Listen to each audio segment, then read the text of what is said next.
has hit safely in his last 4 straight games. He'll be at the top of the lineup tonight as we welcome you to Comerica Park in downtown Detroit. It's a steamy evening here at the ballpark. White Sox and Tigers, game 1 in this weekend series. Hi again, everyone, and welcome to Tigers Baseball. Mario and Pemba, glad to have you with us here tonight. Ron Allen will join us in a moment. The Tigers starting a huge series here against the White Sox. September is here. They have their destiny in their own hands. As we look at what awaits the Tigers here in the month of September, they have 25 games remaining. They come into play tonight, 5.5 up on both Chicago and Cleveland, and the Tigers have 6 each remaining against the Indians and these White Sox. So the Tigers really have their fate in their own hands, and it all starts tonight with the Justin Verlander Show here on display at Comerica Park. Stay with us now. Starting lineups, first pitch right around the corner. But right now we go back to the Call Sam studio. Here's Ryan Field.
There's so much more to you than you know.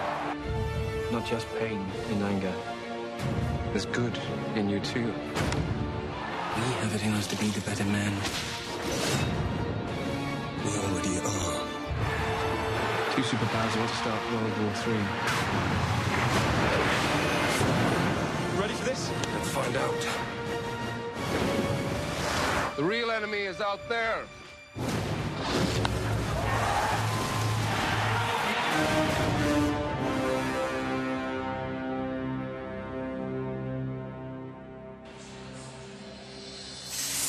Back here at Comerica Park on a warm evening for baseball. Tiger fans fired up for the start of this series. The Tigers and the Chicago White Sox get together in a 3-game weekend set.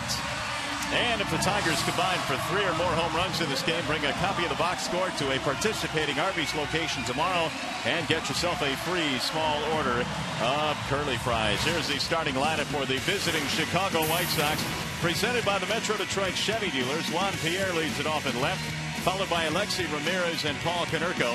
A.J. Pierzynski is your DH. Diane Viciedo is the right fielder. Alejandro De Haza in center. And they've got Flowers, Morel, and Beckham rounding out the lineup tonight to the Chicago White Sox. Here's the scouting reports on Justin Verlander, presented tonight by Scott's Lawn Pro. Well, Justin Verlander simply is the best pitcher in the game right now, in particular in the American League. And because of that, he has put himself in the MVP conversation along with winning his first Cy Young. But this White Sox team has been a very difficult matchup for Verlander this year. So he'll need to be at his best tonight if he's going to maneuver through this White Sox lineup. Well, Verlander's numbers, as you might expect, awfully impressive. He's won his 20th in Minnesota on Saturday, and the opponent's batting average right awfully low. His whip is awfully low. What a year. Well, he's incredible, really, to have the kind of mound presence that he has, and then you add the stuff that he has, 100-mile-per-hour fastball with control, and you get a guy that has rolled off 20 wins so far this year.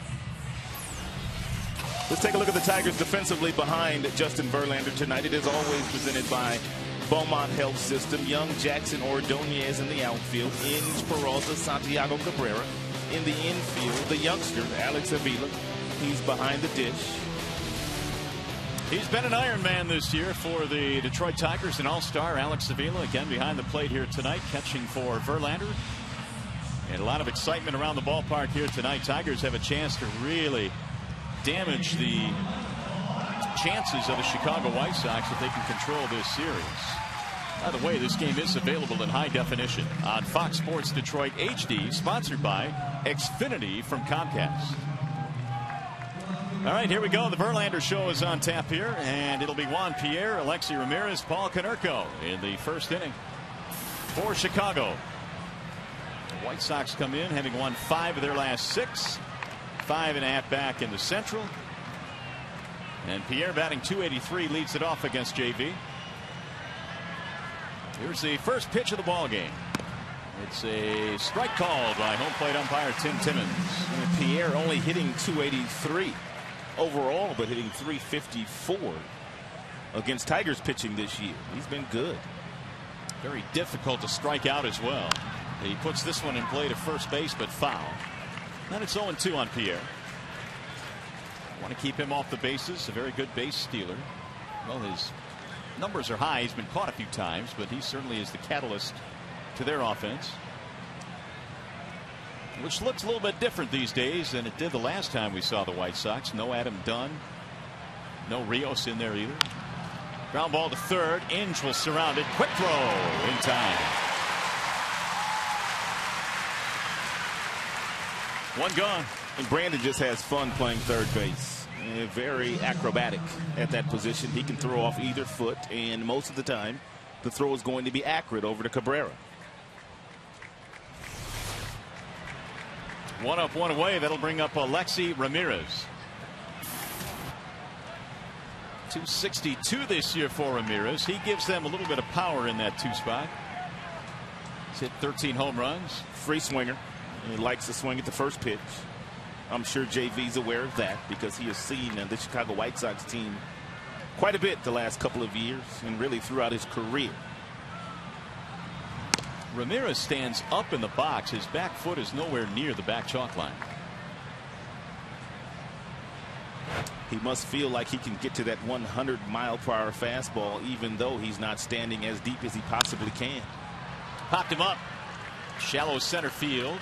Jackson coming on. And 2 quick outs. Most hitters, when going up against a pitcher that has an explosive fastball like Verlander does, they get as deep as they possibly can in that batter's box. Here is Paul Konerko with 2 outs. .317 batting average for Konerko, who quietly this year has put up monster numbers, even though Adam Dunn, who has been in the lineup, really hasn't been all that productive. He's the one guy today that if there are runners on the base paths, JV will stay away from. But no issues right now. Nobody on. Just the way you want to go after a guy like Konerko. Although he is in scoring position, standing in that batter's box. And he drills one in the air to left field. Delman Young will make the catch. He started back, came in, inning over. No runs, no hits, nobody left. John Danks, it's your turn.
first inning. Tigers bat now here in the bottom of the first inning. Their starting lineup presented by Big Boy tonight. It'll be Austin Jackson, followed by Maglio Ordonez and Delman Young. Cabrera cleans up, then Victor Martinez and Alex Avila. Your bottom three, Peralta, Santiago, and Brandon Inge. Bernstein Advantage brings you the scouting report on John Danks. Get the Bernstein Advantage. We go to bat for you. Yeah, Danks has that bulldog mentality. He will come right after you with firm fastballs that are right around 92 miles an hour. Also really good cutter. Outstanding changeup down and away from the right-handed batters as well. And Austin Jackson starts it off, takes a fastball high. Jackson's average now at 251. Had a good series against the Royals. There's a strike call. Over the course of the last couple of months, there's not many pitchers pitching better than Danks and Verlander. These are two of the hottest pitchers in the game right now. 0-2 is the count. And that's a ball, though. 1 ball, 2 strikes. Ordonez and Young to follow. Danks out of Austin, Texas, 26 years of age. On the ground to the shortstop. Ramirez can't get it. Tried to backhand it. Jackson is out again.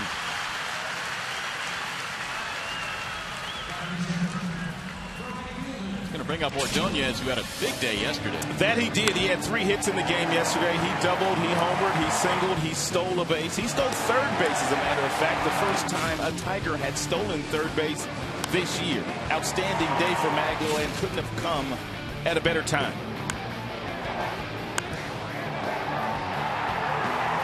Showing off some power, which is always good to see out of Maglio. His 5th home run of the year. Strike 1 on Ordonez. Yeah, you know, Danks was in the video room today spending a little extra time on Maglio, trying to figure out just how Maglio has been able to own him in his big league career. Little chopper off the end of the bat. Beckham will charge it. Only 1 play. He got him that time. That'll move the runner up. 1 out. Let's take out pick the defense of the Chicago White Sox, presented by Tim Hortons. New look outfield. Piers in left. Diaza, he's in center. Viciedo, he is in right. They say he can really mash. They're the same up the middle with Alexi Ramirez and Gordon Beckham. Canergle's at first base, and Tyler Flowers behind the plate here today. They've done a nice job with Flowers behind the plate. Here's Delman Young. He fouls off the first pitch. Delman, an RBI opportunity here with Jackson at second. Young had only 3 hits in that series against the Royals, but a couple of them scored some big runs. 45 RBIs overall this year. He has played every single day since putting on a Tigers uniform. 1 ball, 1 strike on Young.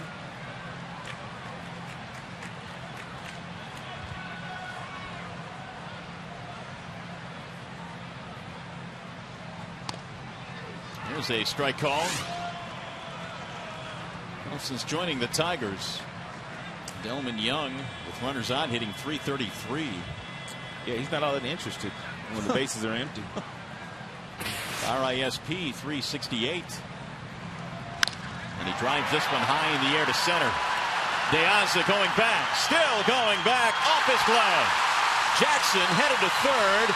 They're going to wave him home. Young is on his way to third base. He is in safely, and the Tigers have the lead.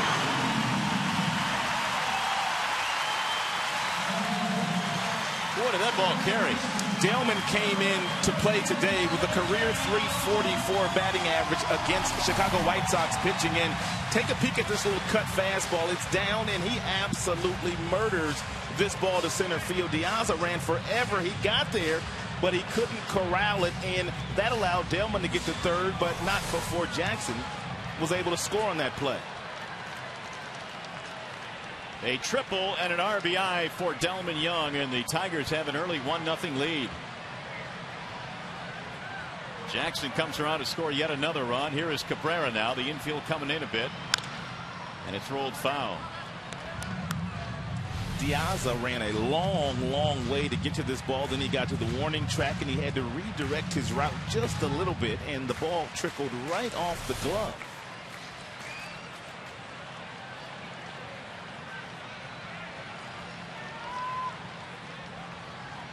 The 0-1 pitch. driven foul down the right field line. 0-2 on Miguel Cabrera. He's hit safely now in his last 7 straight. He's the best hitter in the American League with runners in scoring position. The guy behind him, just a couple of points behind him. And that's why this Tigers offense is so lethal this year. 1-2.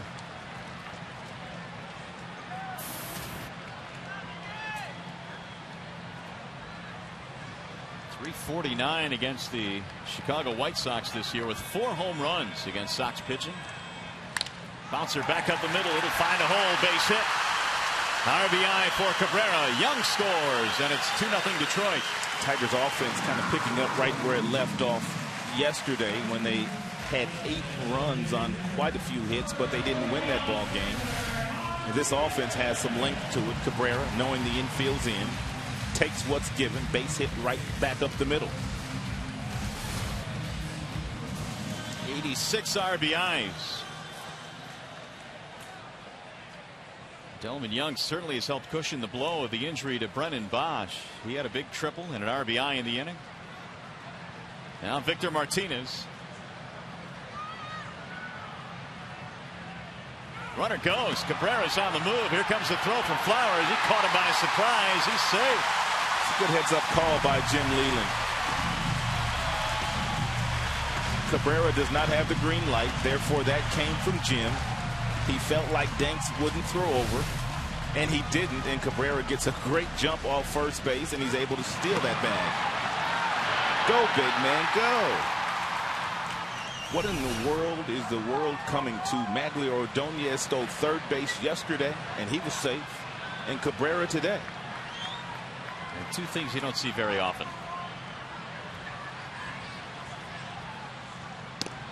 Cabrera now has, believe it or not, 29 career stolen bases. And he puts himself into scoring position for Martinez, who also is out of this world with men in scoring position. And the Tigers hitting the White Sox with an early punch here in the first inning. Danks threw a shutout 5 days ago. He only allowed 2 base runners to get to second base. He's already had 3 in this game get past second base in the first inning. And it's 2-1 on Martinez. An early lead for Justin Verlander. 2-0 Detroit.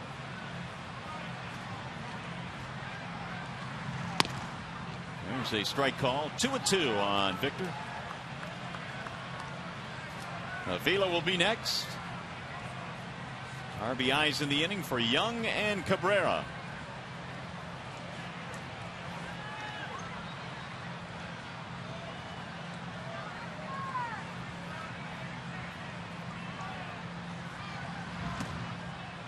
Good pick up there by Flowers. 3-2. It's been a tale of 2 seasons for Danks. First 11 starts, he did not win a game. He lost 8. The earned run average was over 5. But I told you, he's been one of the hottest pitchers in the game the last couple of months. 6-1 with a 2.3 ERA. One of those starts came against the Tigers.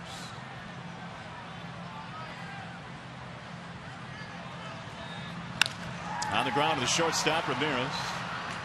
And Alexi will throw him out. Victor is gone 6-3 as Cabrera scampers back to the bag. Cabby had some good coffee tonight. He is all over the place, smiling and having fun. Take a peek at him.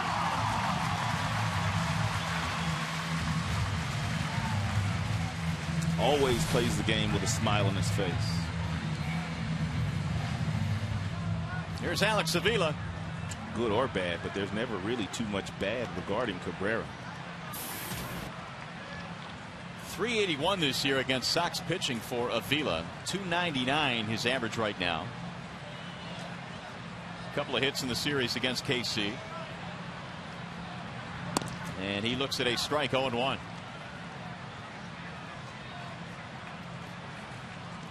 Avila has drawn 61 walks this year, and only Cabrera has more on the Tigers team. And because of that, his on-base percentage is one of the best in the American League. The 0-1. Pop in the air, shallow left field. Here comes Pierre. It's going to drop. Base hit. Cabrera scores. Bloop single. And an RBI for Avila. Tigers off and running tonight.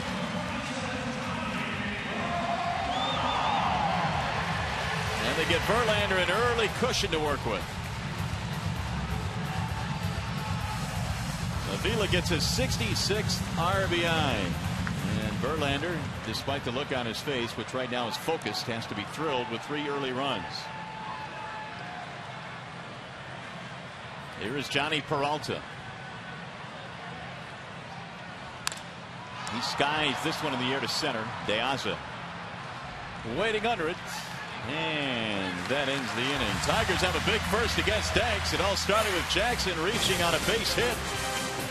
That got the party started. Delvin Young, big RBI triple. Cabrera chipped in.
Comerica Bank, strength and stability since 1849. Dodge. Visit Dodge.com or see your local dealer today. And buy the new Craven Chicken Sandwich at Arby's. Arby's, it's good mood food. Tigers on top by a score of 3-0. Thanks in part to Delvin Young's RBI triple that got the Tigers on the board with their first of 3. Delvin's sporting the sweet shades tonight. I don't see any sunlight on the field, but he's still working the shades here early in the evening. It's all good. He's cool. Lights are on here at the ballpark. And so Verlander takes the hill, leading at 3-0. A.J. Pierzynski, Diane Viciedo, and then Alejandro Deaza. A 1-2-3 first inning for Verlander. Pierzynski fresh off the disabled list after a fractured wrist. Put him on the shelf for a while. There's a strike from Verlander, 0-1. He's got decent numbers against Verlander in his career, and I'm sure that's one of the reasons why he's batting 4th today against JV, despite the overall numbers against Tigers pitchers. 1 ball, 1 strike. 17 for 62. He's got 3 long balls. Those are good numbers. 274 against Verlander is like 350 against anybody else. The 1-1. Way on front. 1-2. Justin in search of his 21st win of the year. Trying to finish up strong here after a remarkable season to this point.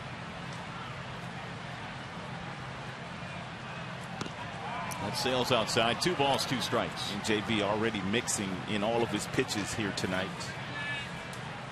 He threw Pierzynski a changeup. He's thrown him a breaking ball. He's got that 95, 96 mile per hour heater in his back pocket always. 3-2. He will have to make some adjustments against this White Sox team. Of all the teams he's pitched against this year, the White Sox have pretty much given him the most problems.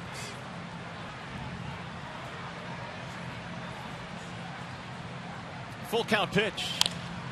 Loop toward left field. Base hit. So Pierzynski puts it in play and singles to left. First base hit of the ball game for Chicago. 96-mile-per-hour heater served in the left field.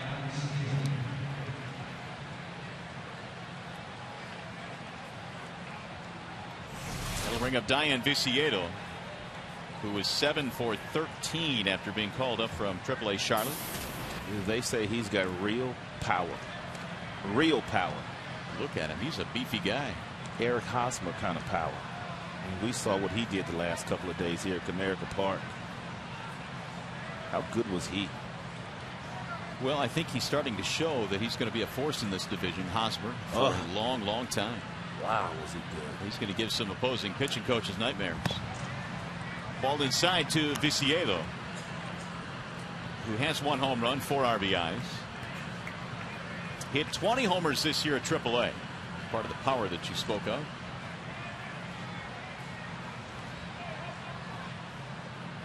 Now the 1-0. Checked it. And apparently it didn't go. 2-0 the count. Again, Rios out of the lineup, and so is Adam Dunn. He is not playing tonight. Here's where JV, if he wants to, can throw a breaking ball up there and not a fastball in this fastball count, because he knows he can command it. Sky to right field. It's playable for Ordonez. And bluffing down at first base, Pierzynski. He'll go back. 1 out. They've certainly gone a little younger, haven't they? Well, they're trying to win some games. Dunn and Rios weren't helping all out that much this year, so they called up some young kids and they put them in the rotation and allowed them to go out and play. 3-1 in the 4 games with Viciedo in the lineup. Meanwhile, it's been a tough season for Mr. Dunn. Well, he can't wait for this year to end, so he could put it in his rearview mirror and get back to the drawing board and get in shape and get this taste out of his mouth.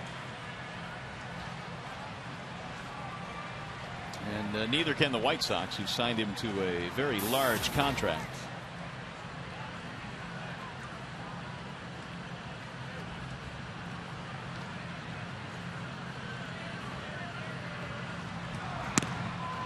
There's a strike called on Alejandro De Aza. .329 average for De Aza with 3 homers.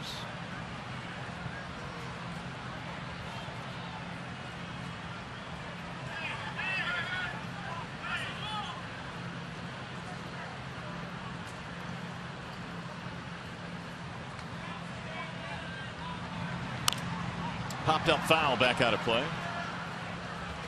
94 in the gun from Verlander there, and the count goes 0-2 on De Aza. 9 homers this year at AAA, knocked in 37 and hit well over 300 at Charlotte, 322.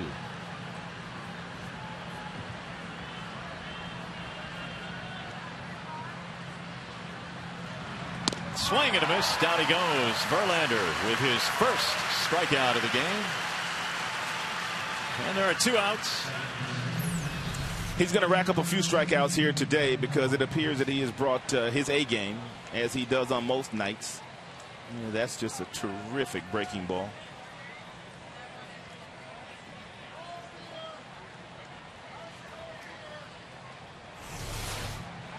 The first of what might be many tonight for Verlander. They might run out of Ks tonight. There's a ground ball back up the middle. Diving stop, Peralta with a flick to second for the force. What a play. Flowers made a bid, but Peralta with a terrific diving play at short. Inning over.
The lowest ERA since June 1st in the American League. Both Verlander and Danks are on that list. JV at 1.88, and Danks a shade over 2 right behind him. That's a good list of pitchers right there. Lester and Weaver and Burley. Santiago hits it in the air to center. De Asa racing back. And Ramon is out, 1 gone. Danks looking for a much more snappy second after throwing 24 pitches in that first inning, giving up 3 runs. Danks also knows that by giving up those 3 runs in the first inning, he may have already given up too many. And that's just how good Verlander's been this year.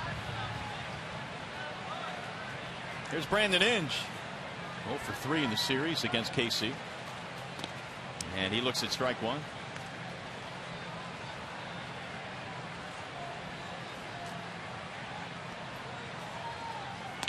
I know you and I, Rod, were looking at his start. When we saw him earlier this year, we saw that he was 0-8. I mean, he got off to such a horrific start. We thought, how in the world can a guy like this get off to that type of start? He's got great stuff. The 1-1 is fouled off. We talked about him, too, at the top of the show. There's not been many left-handers in the American League that have had a better earned run average since he came to the big leagues, Danks. I mean, CC Sabathia is on that list. He's a good pitcher. They don't score many runs for him, but he will compete. Well, you mentioned the shutout he threw in his last start, July 27th, defeating the Tigers, going 6 innings with 10 strikeouts and 116 pitches. Walked 3 in that game. Inge hits one right back at him into center. Ooh, the old chuck and duck for Danks. Inge with a solid single to center field. Every fastball that he throws up there, the Tigers have absolutely drilled. Obviously, that's been their game plan so far here tonight. Inge does exactly what you're supposed to do with a fastball that looks like it's going to be away. You stay with it, you keep your head down, you keep your bat in the strike zone as long as possible, and you think about hitting it right back up the box. It's a nice job by Brandon. 5 hits already for Detroit. Here's Austin Jackson. AJ got the party started back in the first with a single. And eventually scored a run. How about that? That ball that he hit past Alexi Ramirez, the shortstop, just a couple of feet to his right. If Alexi makes that play, totally different first inning. Yeah, no doubt. Because Maglio fouled it with a ground out. Jackson has a 13-game hitting streak now against Chicago White Sox pitching. It's good to see his bat heating up the last 8 or 9 days. He's over 250 now. Perfect time of the year for him to get it going offensively. 1 ball, 1 strike on Jackson. And defensively, there are not many better than him in the outfield.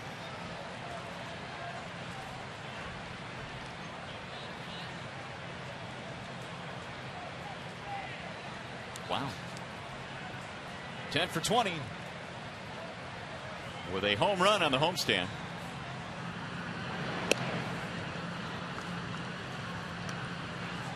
One ball, 1 strike.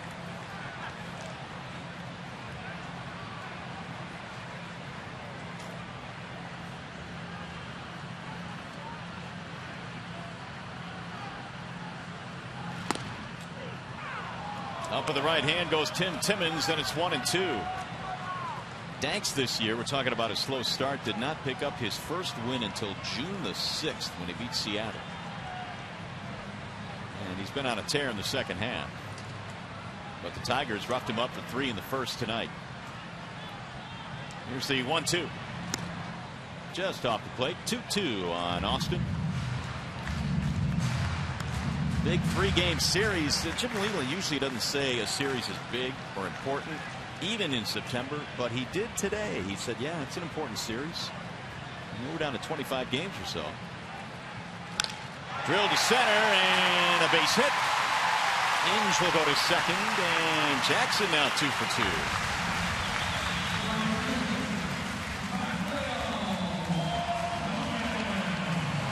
Chicago came in 5.5 out. Cleveland likewise. So it's a 3-team race down the stretch.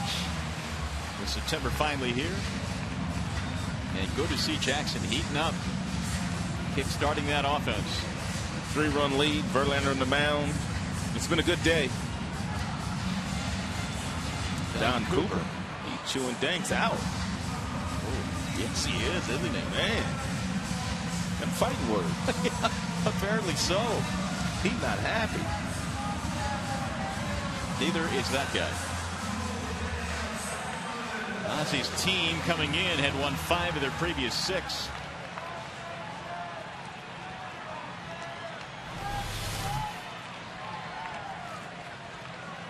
Danks just taking it in. All right, I got you. Ordonez takes ball 1. Now, what do you suppose Cooper told him there? Compete. Get after it. You're not competing. You're better than that. Yeah, I mean, something along those lines. Ground ball to short. This should be 2. There's 1. Beckham's relay is scooped at first base by Konerko. Double play ends the inning. Tigers still lead 3-0 Tigers baseball, presented by Bell Tire.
I know he's excited about it. But the bottom line is he throws the ball so well, and he throws it to a spot so well, it's kind of incredible at times.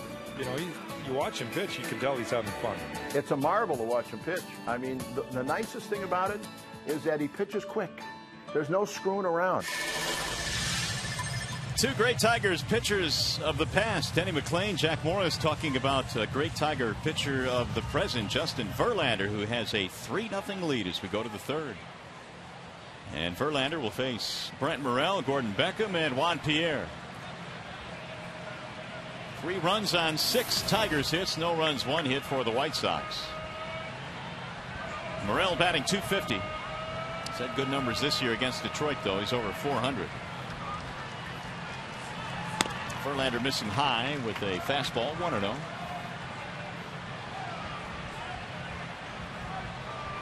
Verlander pitch count in real good shape through the first 2 innings. He's only thrown 20 pitches. Justin had that 6-pitch first inning, which always helps and always keeps his skipper in a good mood, because they really pay attention to that pitch count with Verlander. We're going to see 2-0. 3 balls, no strikes. Right now it's 92 degrees here at the ballpark. Full house, too. There's a strike call. 3-1. Being as economical as you can possibly be with the heat that we have here tonight will only be a good thing. Avila flashing the signs. The 3-1 pitch. And he lost him. Ball 4. Brent Morel gets a walk. Second straight inning, leadoff man is on. And here's Verlander following a Tigers loss. 14-3 this year with an earned run average sub 2. And that's part of the reason why he's in the MVP conversation this year. It doesn't go to a pitcher very often, but every now and then there are special circumstances, and Verlander this year has put himself into that conversation. He was asking Tim Timmons about that ball 4 call to Morrow, and Tim Timmons told him it was outside. Verlander thought maybe it was up.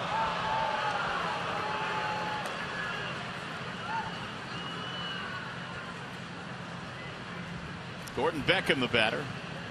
Morel closely watched by Verlander. Breaking ball is outside. 1-0 on Beckham. .233 hitter this year.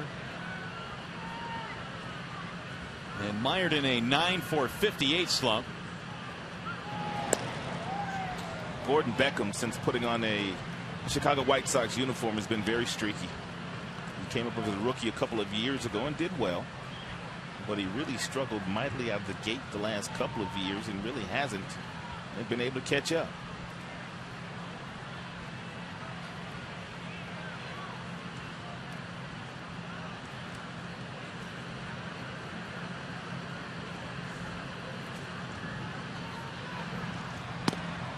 There's a strike called. 1-1.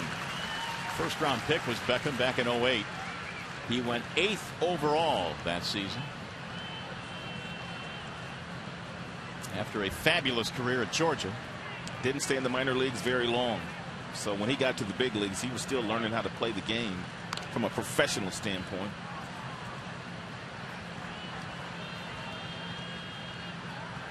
One and two. Beckham actually in high school was a quarterback and preferred football to baseball, but he quickly realized that he probably was never going to play professionally in football, so he turned his sights to baseball. Matthew Stafford was playing quarterback at Georgia, wasn't he? He was. He wasn't going to play there. That Stafford's pretty good. Yeah. That's popped up and back out of play. You know, he and Beckham were the big man on campus too. Star shortstop of the baseball team and the quarterback of the football team.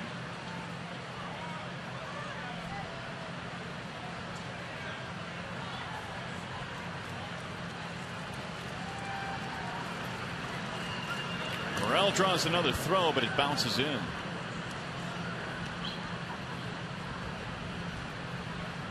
Justin wants a new baseball. Tigers got him 3 runs in the first inning. RBI triple by Young, Cabrera RBI single, and Avila RBI single.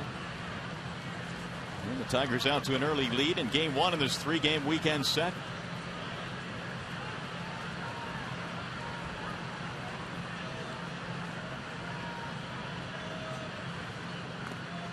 Avila blocks that one. 2 balls, 2 strikes.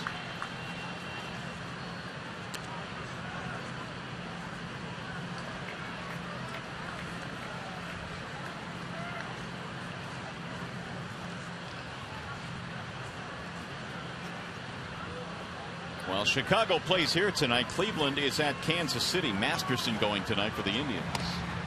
That missed inside. Now it's full at 3-2 on Beckham.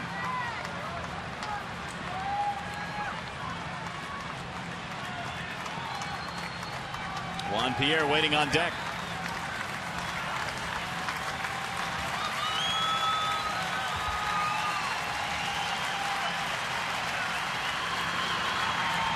Bouncing ball to short.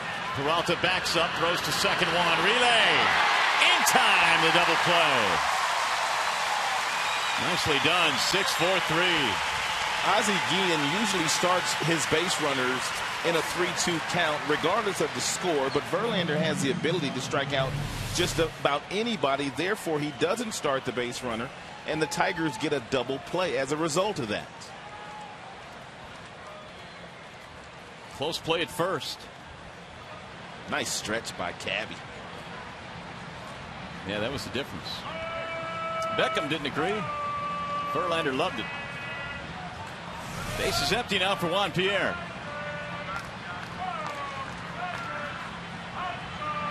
And he looks at one right at the knees. A fastball, strike one. Pierre bounced out of the first.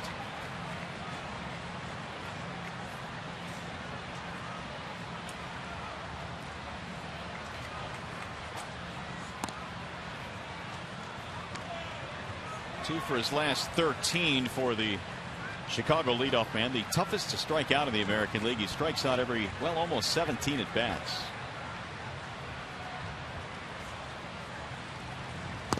Waving a miss. 1-2.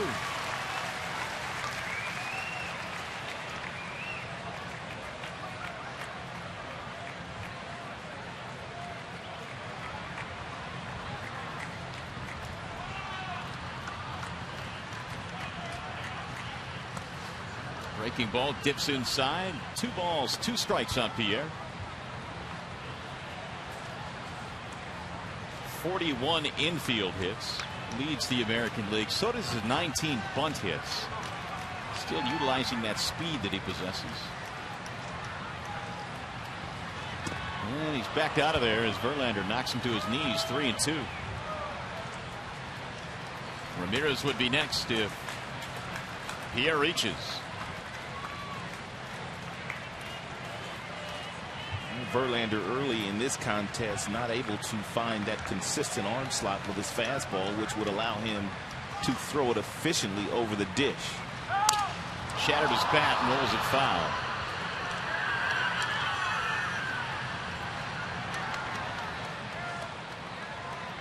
He found it there with a 95-mile-per-hour fastball in on the kitchen of Juan Pierre. That must have hurt too. You see Pierre all frowned up.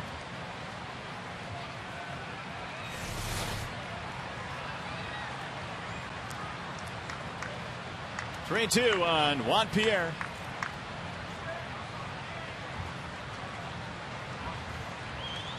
His mannerisms remind me so much of Mickey Rivers. Just everything that he does on a baseball field. It's a great comparison. And he drives this one high in the air to right field. Maglio going back. He's going to the track. Reaches. Makes the catch. Ordonez runs it down in the alley. Mag's got them young legs. Little Juan Pierre hit that thing a long, long way. Wrong part of the ballpark. Maglio runs it down.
Detroit is brought to you by AT and by Folgers, the best part of waking up. Delman Young leading it off. As we go to the bottom of the third, Tigers on top of John Danks and the White Sox 3-0. It'll be Young, Cabrera, Martinez 3, 4, and 5 against the Sox lefty. There's a strike call, quickly 0-2. Dillman had a triple to knock in a run in the first. His first triple of the season, the 9th of his career.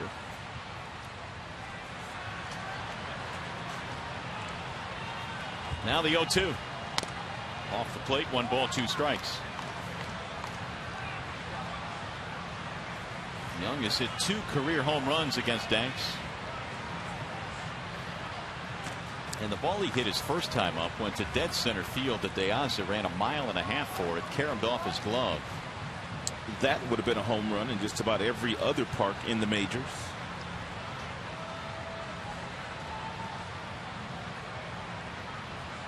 Swing and a miss. Danks got him that time. 1 gone. Hey fans, be at Comerica Park tomorrow when the Tigers face the White Sox at 4:10 p.m. The first 10,000 fans receive a going green Tigers hat.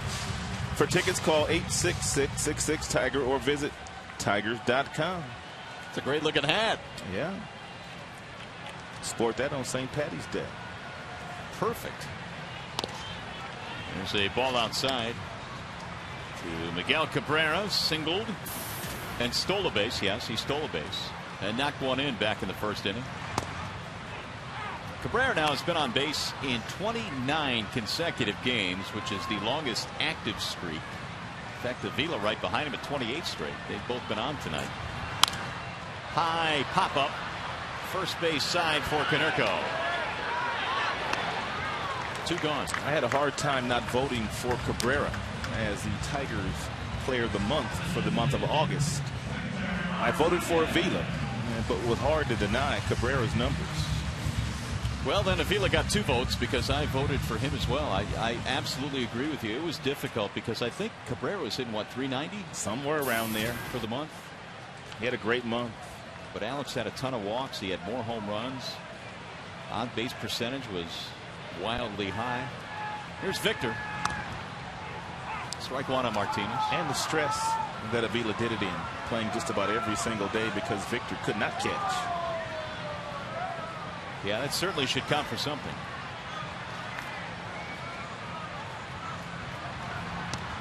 That floats in for a strike called. 0-2 on Martinez. Danks hasn't thrown many slow breaking balls here today. He's been trying to overpower the Tigers hitters. Swing and a miss, and he carved him up that time. 1, 2, 3 inning, couple of strikeouts for Danks. Verlander back to the hill in the 4th.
His curveball. He does not use any seams at all, but yet he gets this kind of depth on the pitch. It is one of the best curveballs for a right-handed pitcher in the game of baseball today. Gets to a really nice, comfortable arm slot, and just kind of flips it out of his hand, and it's a tremendous pitch for him, and he has dominated hitters with that curveball. It kind of defies logic, doesn't it? Because aren't you supposed to get torque from the grip on the seams? Exactly. You'll see some pitchers that just continue to throw the balls back to the catcher because they want the umpire to change the balls out, because they're looking for one that does have some good seams on it, because they feel like they can get some more bite on their breaking ball if they have bigger seams. But Verlander doesn't need any of that. Well, he faces Alexi Ramirez here in the fourth, leading at 3-0. Ramirez fly to center field his first time up. He's 0 for 1. He'll be followed by Konerko and then Pierzynski in the Chicago fourth. When JV first came to the big leagues, he was throwing a little bit of a knuckle curve, and he used to use the seams when he was throwing that particular pitch. But he had some blister problems in 2006, and it caused him to miss a couple of starts. Therefore, he taught himself that no seams breaking ball, the one that he's been rolling with the last 4 or 5 years. Bouncing ball foul, third base side. 1-2 on Alexi Ramirez. But really the thing that sets Verlander apart from most power pitchers is the fact that, yes, he can throw 100 miles an hour, but he can throw that pitch where he wants to throw it, and he has the secondary pitches to go with that he can throw in any situation that he needs to throw it in. Not many power pitchers can do that.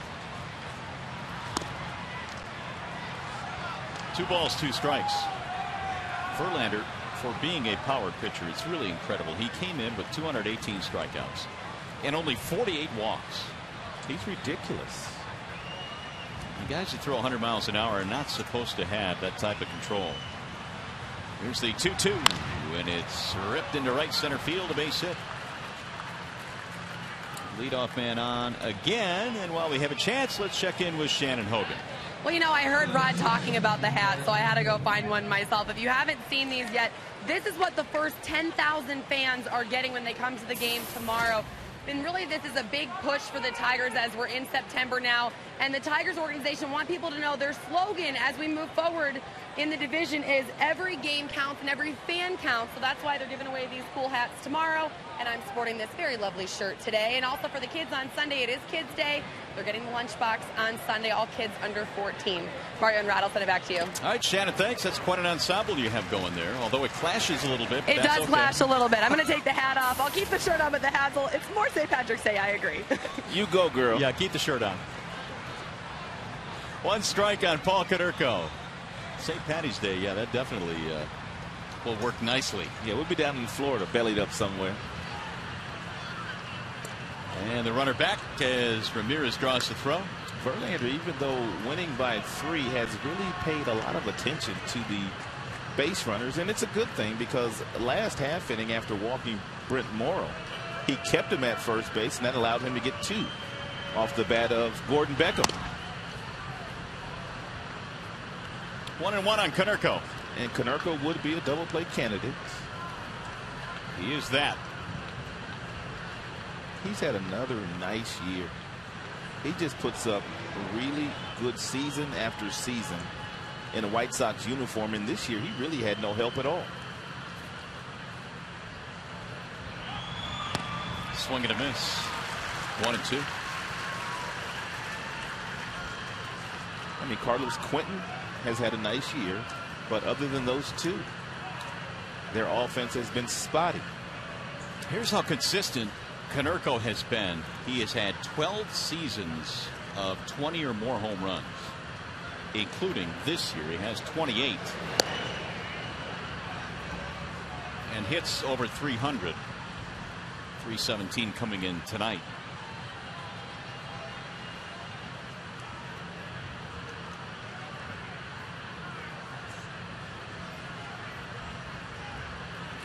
And the 1-2, swing and a miss. Verlander strikes him out with a breaking ball.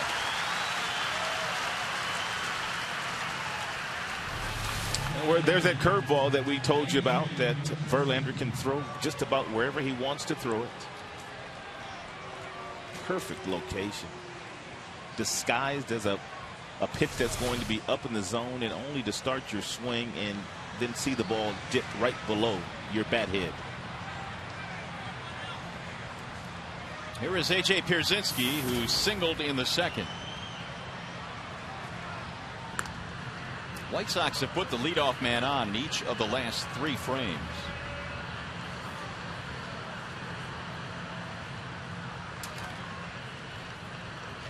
Ramirez has 7 steals in 10 attempts.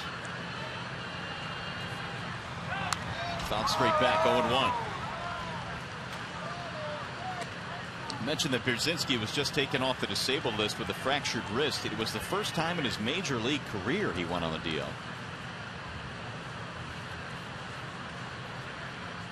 He has been out there every single season. In fact, he has caught 1,000 innings at least for 9 straight years.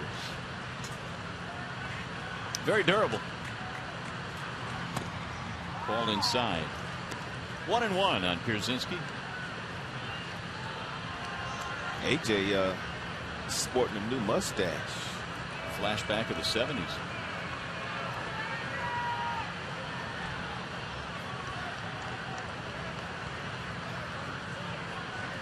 Now the 1-1. Broken bat roller toward third. Angel barehanded, has time. Advance the runner, 2 gone. We've heard that sound a few times already tonight from some of the White Sox hitters.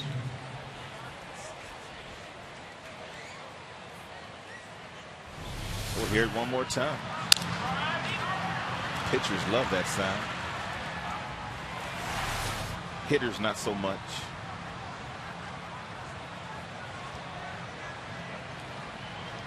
Two gone for Viciedo. Flied out to right field back in the second. Trying to drive in a run here. The Tigers on top 3-0. Looks like a little baby hurt, doesn't it? That's exactly who I was thinking. He sure does.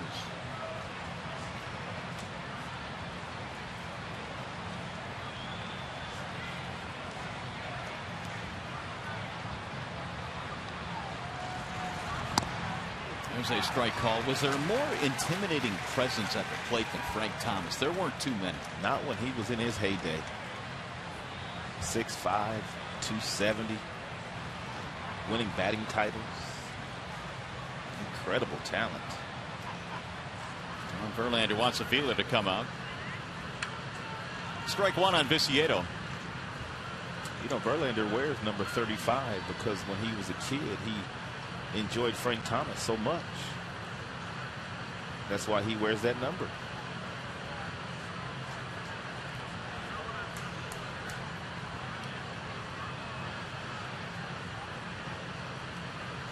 Ramirez led the inning off with a single. He's standing at second now with 2 outs. And the 0-1. Froze him. Strike called, 0-2. Knee buckler. Man, Viciedo didn't see many breaking balls like these, like this one, in the minors.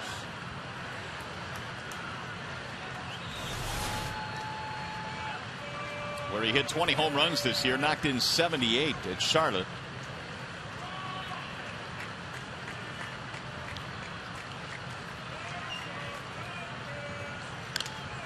Jammed him, rolled it toward third, foul.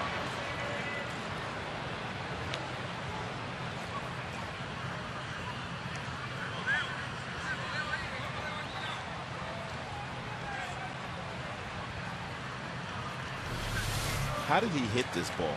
It's 98 miles an hour. It's inside. But somehow, some way, he does hit it off his fist. Verlander, one of the few pitchers the Tigers have that really aggressively pitches inside. And he really doesn't have to.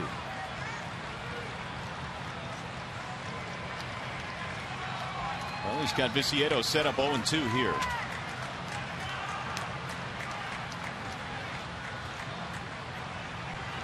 And a breaking ball. Got him to go. Strikeout number 3 for Justin. Again, they get the leadoff man on, but fail to score.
fourth inning in a 3-0 ball game. Tigers got all three of theirs in the first inning. And they're facing John Danks here in the fourth. Alex Avila singled in a run in the first. It'll be Avila, Peralta, Santiago. Bloop single. Danks made a pretty good pitch on Avila, but Avila was able to fight it off in the shallow left field to drive in that third run. Lifted back out of play, 0-1. He's got a quick bat. He's got a nice setup, too. From the waist down, very seldom do you see Alex fooled and out in front on that front leg. Really good balance through his entire swing. And he's had it all year long. Takes a real short stride. 1 ball and 1 strike. Can't hit unless you have a really good, strong foundation. And he's got a really nice, strong foundation. A little bit outside. 2-1. Alex even played some third this year in that one game in Colorado interleague play. They tried to get both his bat and Martinez's bat in the lineup. Drill to center field. That ball's hit a ton. Diaz is on the run. He'll get there right in front of the warning track. Sounded like a cannon shot. He hits the ball so hard. 1 gone. Take a look at the lower half. Real short stride, and that gets him in a really good position to where that front leg is firm and strong. And that's how you get bat speed. They've been running Diaz all over the place tonight.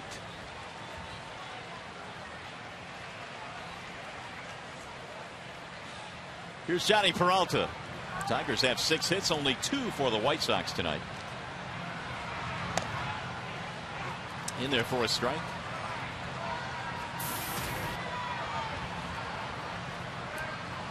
Johnny fly to center. That was in the first. He had 2 hits in that series against KC. They slowed him down a little bit. Yeah, Peralta now with 68 RBIs. There are only 2 other shortstops in Major League Baseball that have more RBIs than Peralta. Troy Tulowitzki, who's just a fabulous player over in the National League, and Asdrubal Cabrera. Grounded foul. 0-2 on Johnny. Look out, Barry. You all right? He's okay.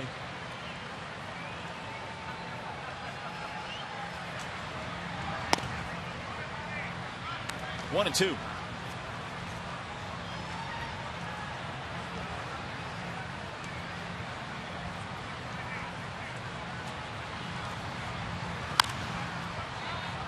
Again. Right at Barry. Barry got a magnet going on down there. What's going on? He must.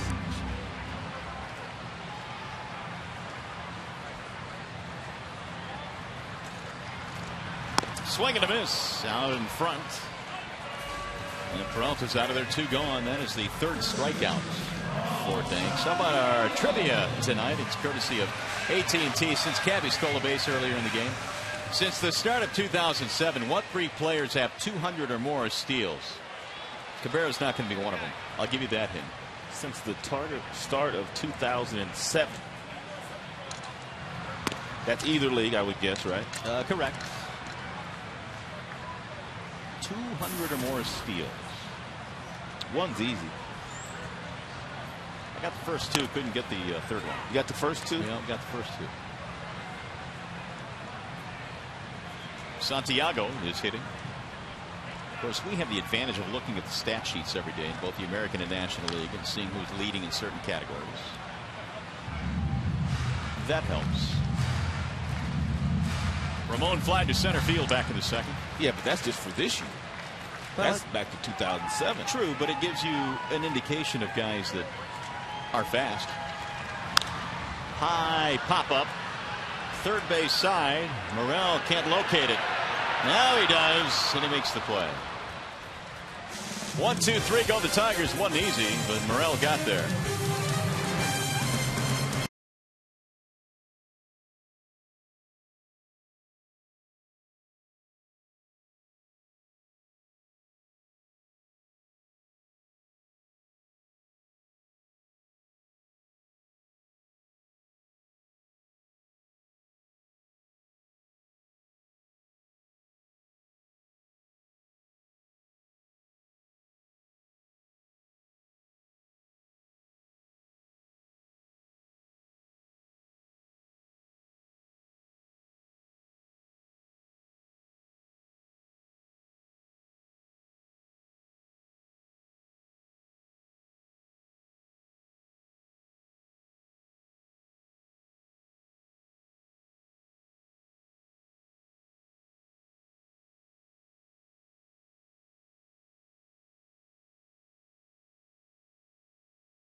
in every time out. I mean, it's a huge lift for the team. I don't think there's any other guy that's as automatic as he is.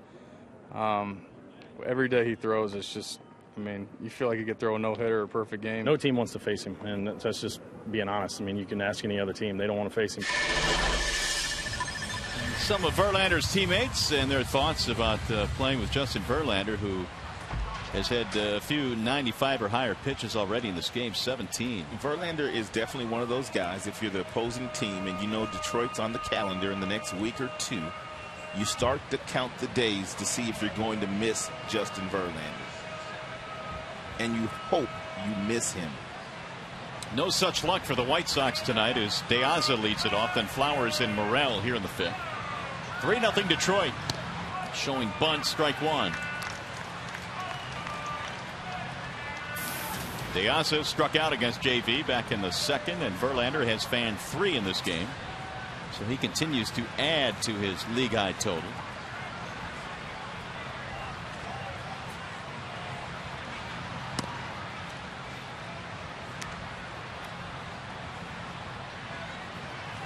.221 strikeouts now for Verlander. Hernandez and Sabathia, the only other 2 pitchers in the AL that have at least 200 strikeouts. 1-2.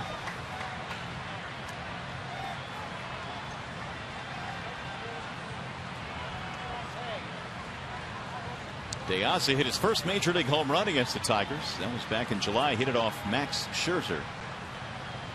The 1-2 pitch rolled foul off the tarp. First of 3. Brad Penny will throw tomorrow in game 2. Must be a day game. It is. And then Max Scherzer on Sunday night. Lifted back out of play. Last 3 straight innings, the White Sox have put the leadoff man on, but they have not been able to do a whole lot. Verlander admitted after his last start that he just wasn't quite right on the mound the entire game, even though he won that game against the Minnesota Twins. Said he was going to go watch some video and see if he could figure out a few things. And a diving play at second by Santiago. He's playing out of this world right now. It looked like again the leadoff man would get on, and Verlander says nice going. Well, when you're in the strike zone, as much as Verlander is in the strike zone, your defenders are on their toes.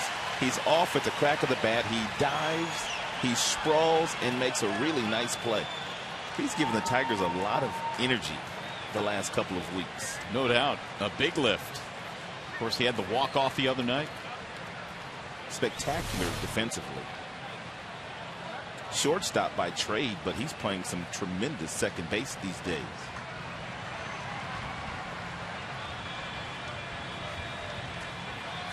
Here is Flowers now with 1 out. Swing and a miss. Well located fastball in the outer edge, and the count is 0-1. Tyler Flowers has a couple of home runs this season. Hit 15 down at AAA before he was called up in July. Santiago, since the start of the 2006 season, a .998 fielding percentage at second base. He's only made 1 error at second base in over 400 chances. Wow. That is the definition of steady. And he doesn't get a chance to play every day. And it's not his natural position.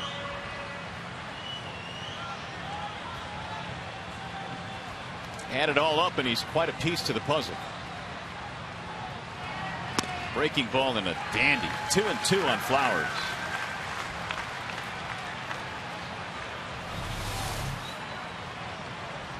It's a slider here. Not a great slider, but when a guy's got 3 other above average pitches, you can spin one up there every now and then and the hitters not swing at it. Another breaking ball. This one buried in the dirt, and the count goes 3-2.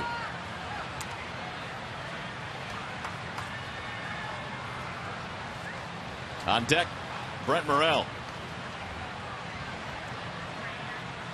Verlander about 60-40 in fastballs thrown here today. Percentage. Fly ball. Jackson on the run. Deep right center field. Austin goes to the warning track. Fun to watch. 2 gone. Well, we have a chance to go back to the studio now. Game break time with Ryan Field.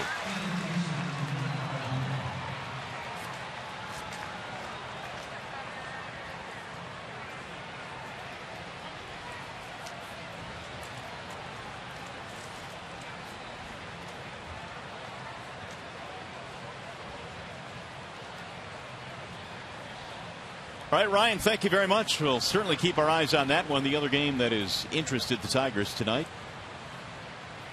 Brett Morrell rolls it foul. Santana, their young talented catcher, has been on fire since the second half began. Yeah, they're going to need him with all the injuries they've had. And he has stepped up. Verlander has gone 13 of 17 on first pitch strikes. The 0-1. Sought him off in a slow roller to short. Peralta throws him out. It's a 1-2-3 inning. You're watching Tigers baseball tonight, presented by Bell Tire.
Brendan Bosch, who still has that torn ligament in his thumb. Some good news, at least some promising news. During the Kansas City series, he actually was talking with Jeff Francoeur, and Jeff Francoeur had a similar issue with his thumb back in 2009. And so they were talking, and he found out that Francoeur actually had a splint. And so the Tigers trainers did some homework and actually called the hospital where Jeff Francoeur was treated, got the patent for the splint, made the splint here in Detroit. And Brendan Bosch has kind of been wearing that splint today. I know he was hitting some balls and trying to do some fielding just to get used to it. No word on if it's making it feel any better, but at least it's, you know, a step in a promising direction. Guys, I'll send it back to you. All right, Shannon, thank you. We'll see a base hit for Brandon Inge, who leads it off here in the bottom of the 5th inning. Bosch has not started a game since August the 24th in Tampa, so he certainly has affected the starting lineup. His absence has. Well, even when he made a couple of starts, while that thumb was still ailing, you could tell that he just wasn't himself.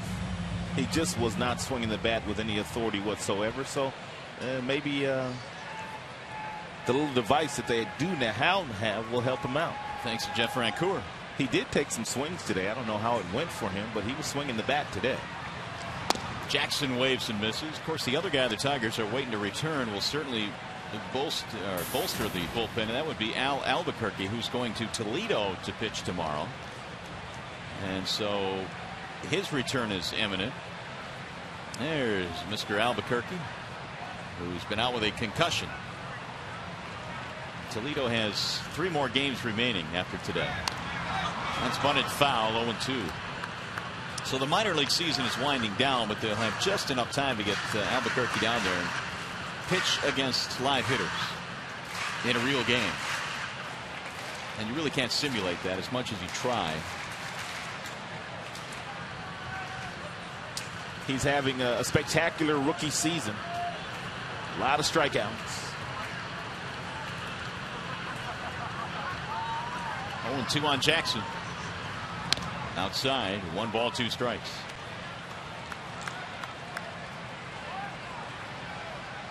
Inge with a leadoff single here. He's 2 for 2 tonight. Tigers now have out-hit the Sox 7-2 in this game.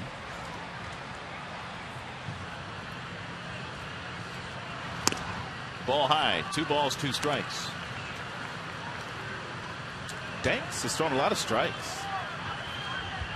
Very efficient with his strikes so far. 67 total pitches. Only 20 have missed the strike zone.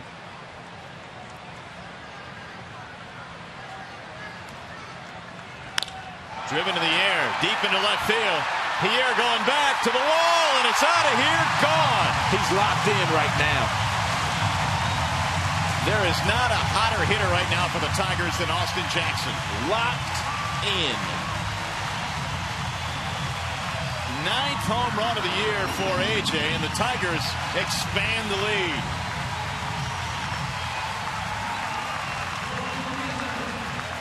He was down, no balls and 2 strikes. He worked the count back to 2-2, and Danks made a mistake with the change piece in the strike zone, and a pretty swing by Austin. He drilled it into the Tigers bullpen. What a great swing. A 3-hit night tonight for Jackson. 5-0 in favor of the Tigers. And Ordonez fouls it off. And so the torrid homestand continues for Jackson. 588 with a couple of bombs.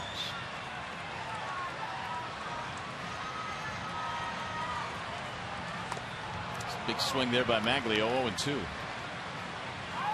Jackson single 2-run homer. 2 runs scored tonight. What a tremendous sign it is for the Tigers to see their leadoff man doing as much damage as he has. And admittedly, Austin had a slow start to the year, but here he is in the month of September, picking up the pace. It makes him better. There's no doubt about that.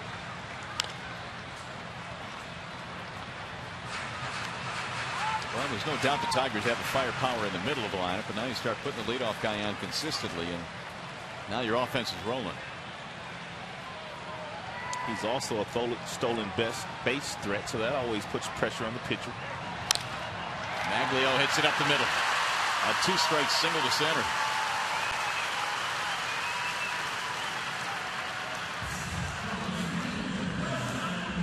Hey fans, once again the Tigers are featured on Saturday. Fox Baseball when they host the White Sox. The middle game of this series. Coverage begins tomorrow at 4 p.m. on your local Fox station.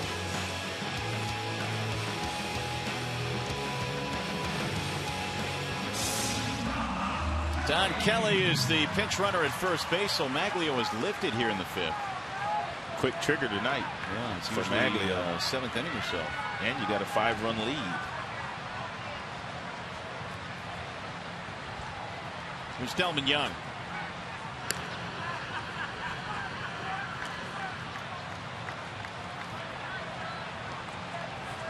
Ordonez extends his hitting streak to 8 straight before departing.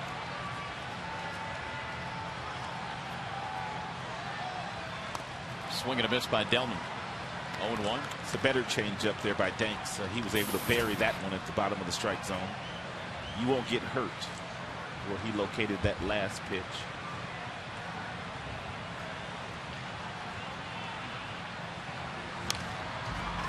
That start that Danks had against the Tigers in Chicago, where he struck out 10, he did not make any mistakes over the heart of the plate.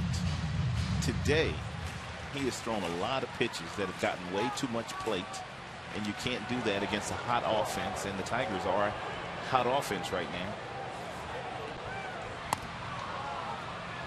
Activity in their bullpen. Josh Kinney warming up. 1 ball, 2 strikes on Delman Young. Triple and an RBI tonight for Delman. Danks a pretty good move, has 6 pickoffs, the 2nd highest total in the American League. Tigers got him for a 3 spot in the first, and now 2 more here in the 5th on the homer by Jackson. Got him, strike 3. Young is punched out of there as he has a look back for Tim Timmons. 4 strikeouts now for Danks.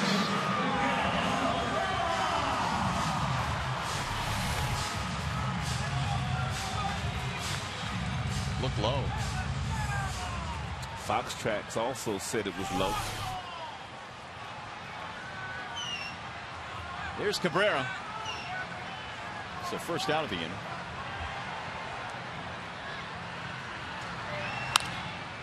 Back out of play, 0-1 on Miguel.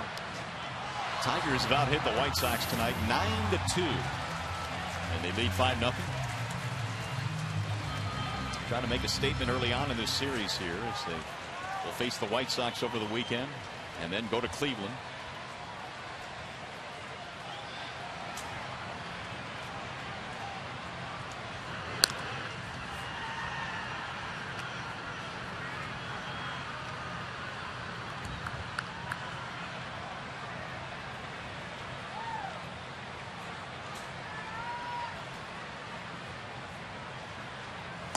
Ball high.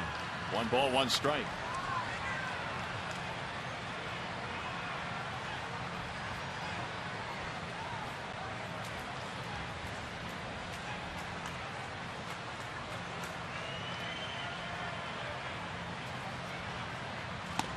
High again. 2-1 on Cabrera.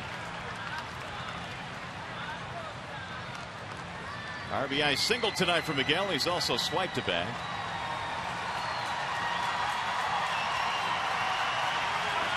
Kelly, the pinch runner at first base, carefully measuring his lead. Missed inside. 3-1.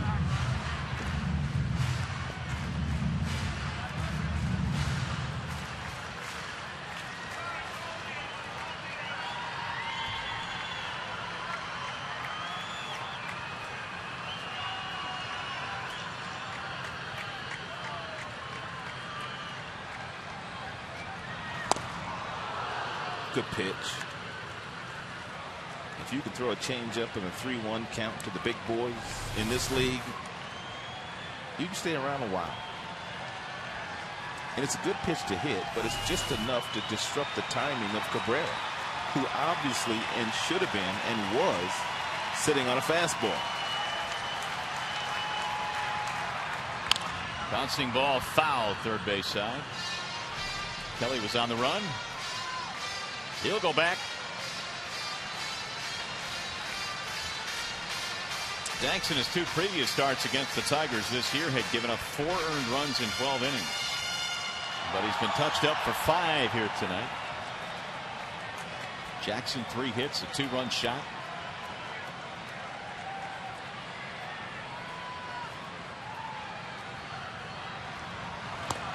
And that is ball 4. Again, the runner was on the move, and so it's a walk for Cabrera. First walk of the night for Danks. Hey fans, the Tigers and the White Sox wrap up this series Sunday at 8:05. It's an every kid every Sunday giveaway game with all kids 14 and under receiving a Tigers lunch bag. For tickets, call 866-66-TIGER or visit tigers.com.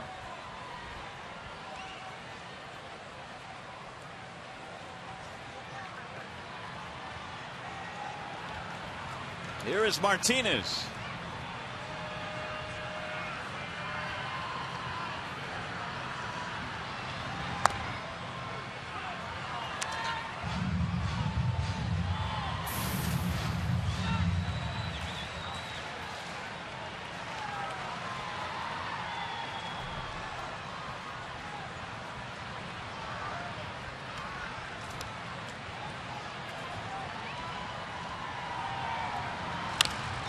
In the air to right field. Viciedo going over to the corner. Kelly tagging at second base. He'll move up. 2 gone. And that leaves him now at runners at first and third. But it brings up Avila.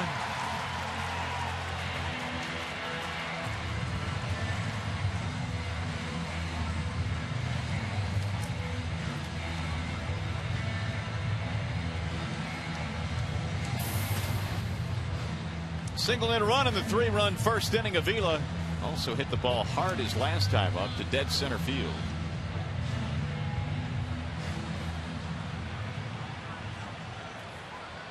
Temperature is still in the 90s here at the ballpark.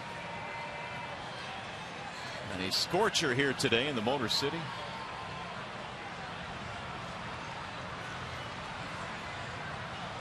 Technically, it's not fall until later in September, so it is still summer. It's just that when you get to September, you think the temperatures are going to start to cool. And they will next week, but it's hot right now. Yep, you always get that one burst of heat. That final week of summer. It's nice for the weekend, though. It is indeed very nice. It's fouled off. 1 ball, 1 strike. Tigers took their team photo today, and they were wearing their mock turtlenecks with the Old English D on them. Really? And so they had to go out, and it was about 95, close to 100 at that time. Wearing their turtlenecks out there, taking the picture. Boy, those guys came running back in after the photo was taken, and those turtlenecks came off quick.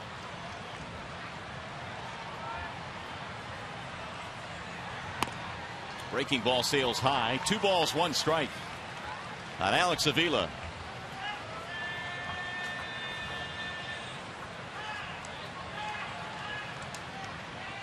John Danks about to throw his 90th pitch of the evening here.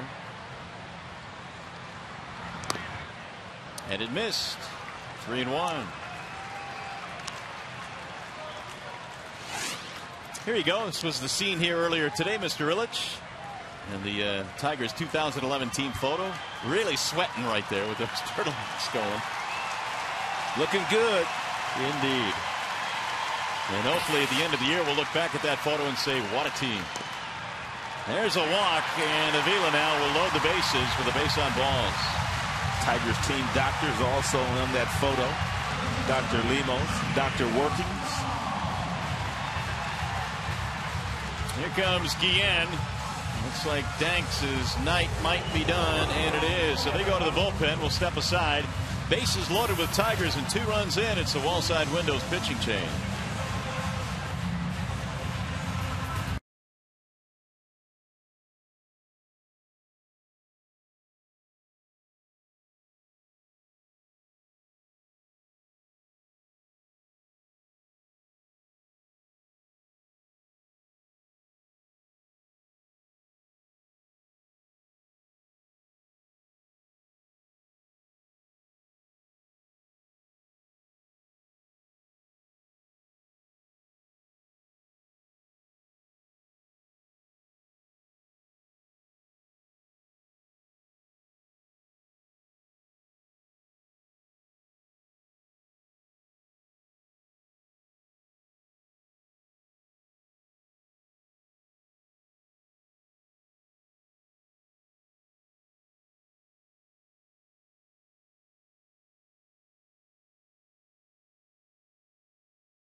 Feeling the heat of the red-hot Austin Jackson, who's been absolutely on fire.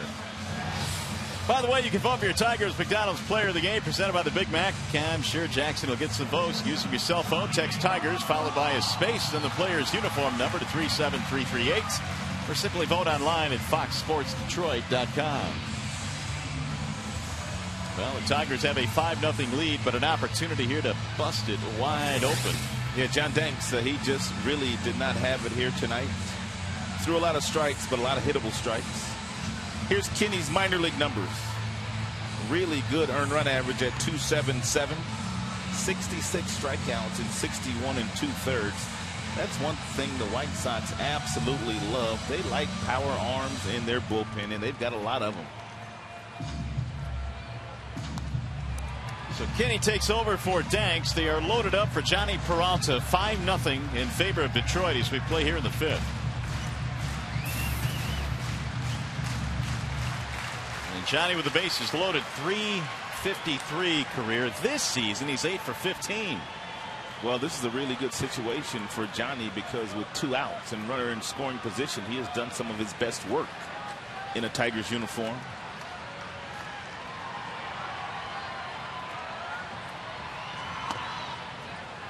And he looks to strike 1. And that's really good. I mean, you're that pitcher and you're on the mound and you've gotten a couple of outs. You've gotten through Cabrera. You've gotten through Victor. All of a sudden, here comes Johnny with 2 outs, and he's hitting almost 400 in those situations. Behind now 0-2. Johnny is 0 for 2 in this game. Josh Kenny is a former St. Louis Cardinal.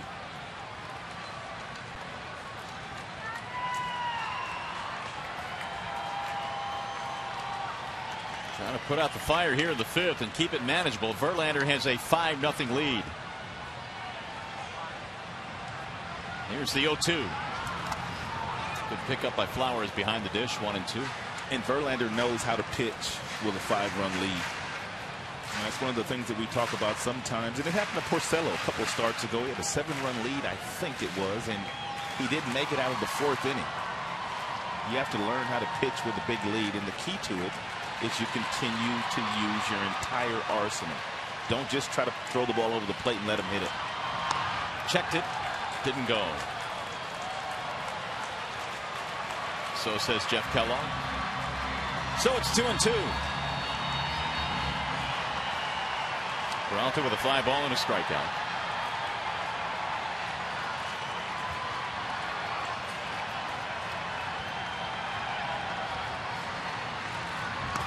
Outside, 3 balls and 2 strikes and no room at the end.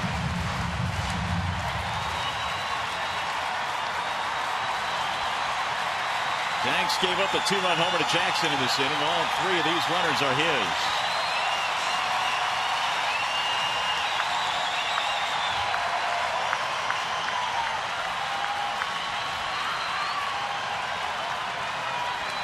There's the 3-2. Grounded foul. A lot of confidence in that breaking pitch to throw it in this situation. 3-2, 2 outs.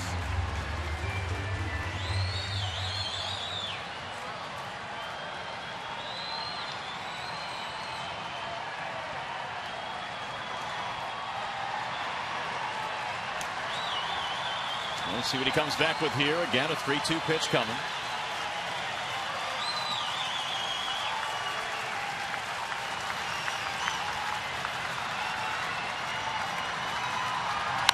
Line drive, fair ball, left field line. Kelly scores. Cabrera scores. Here comes Avila. He scores, standing up. Peralta cleans the bases.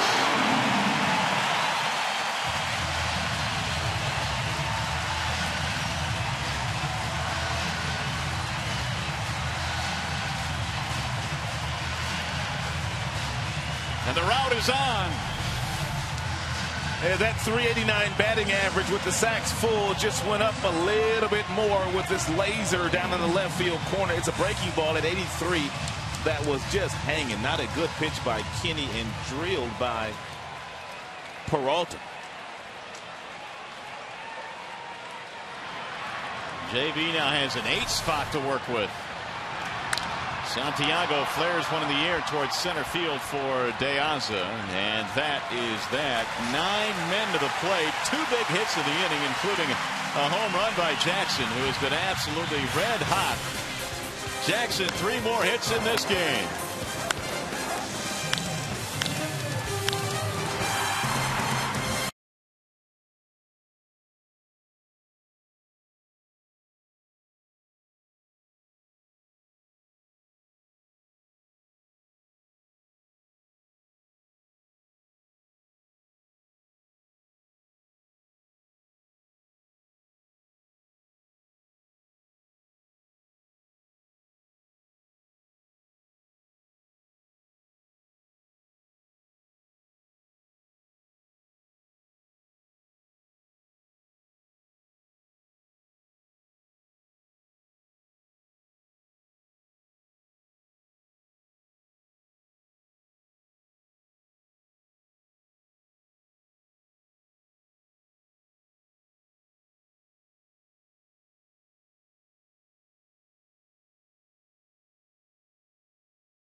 Brought to you by Bell Tire. Get the lowest tire price, period. Bell Tire.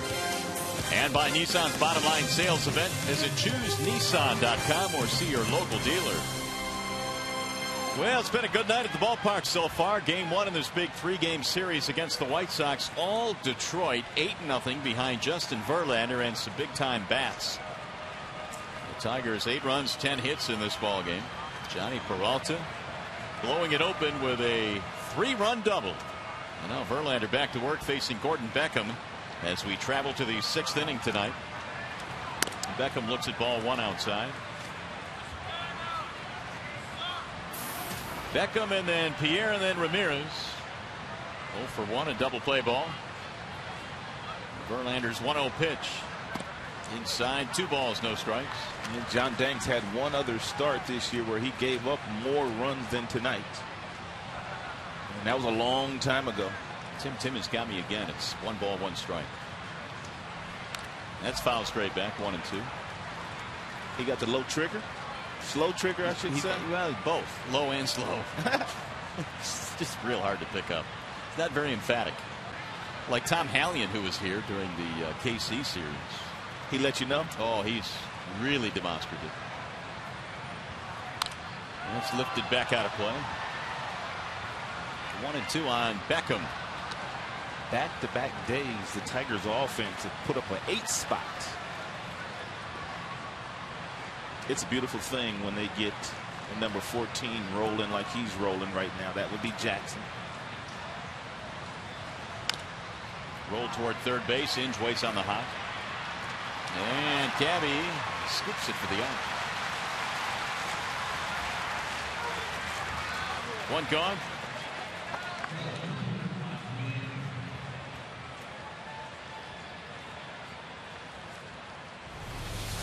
Very seldom does Brandon Inge not make an accurate throw across the diamond, but when you don't make that accurate throw, you need a first baseman that can bail you out.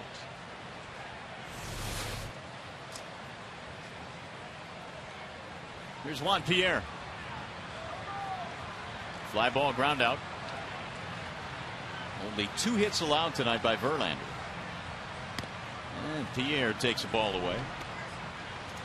Both of those hits singles, one by Pierzynski, one by Alexei Ramirez.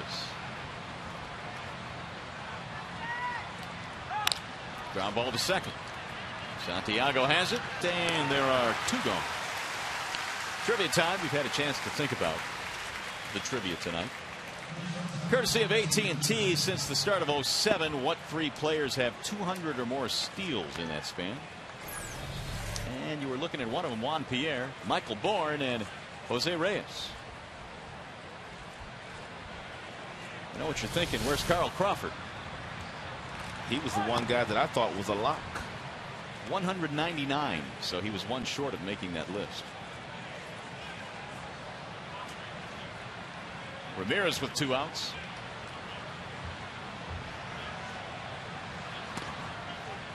Strike call, 1-1 on Alexei. Single and a fly ball in this game.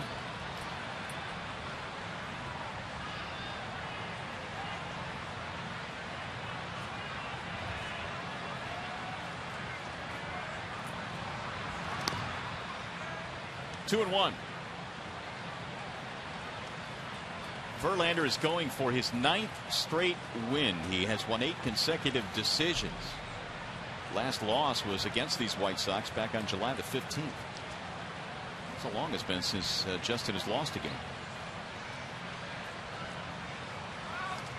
Here's the 2-1. See if that stays in play for Cabrera. Running out of room, and that's back into the seats. JV doesn't have it quite locked up yet because there is some baseball to be played, but it appears that he's going to win his first Cy Young this year. Jared Weaver of the Los Angeles Angels will pitch tonight.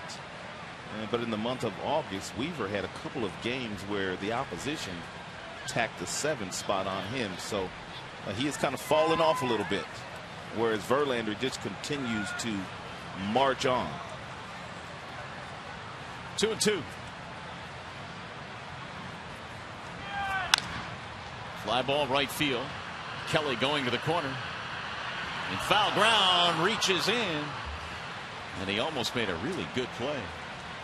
I mean, Verlander has a legitimate shot of winning the Triple Crown this year with the way that Weaver has struggled lately.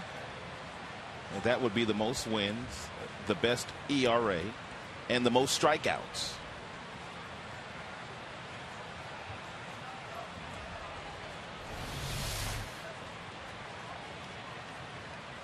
That last pitch at 99.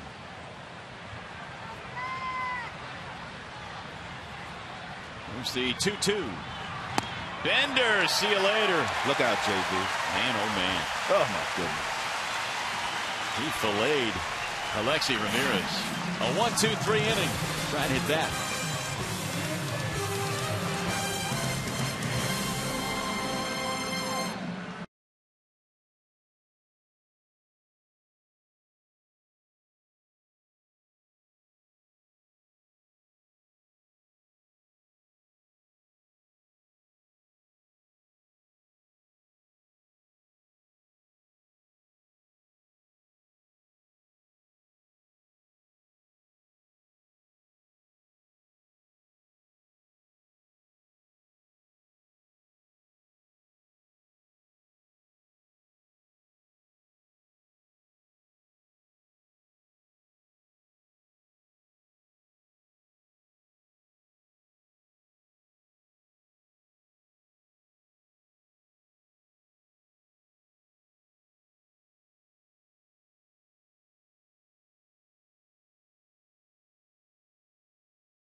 Off the seams. He doesn't touch the seams.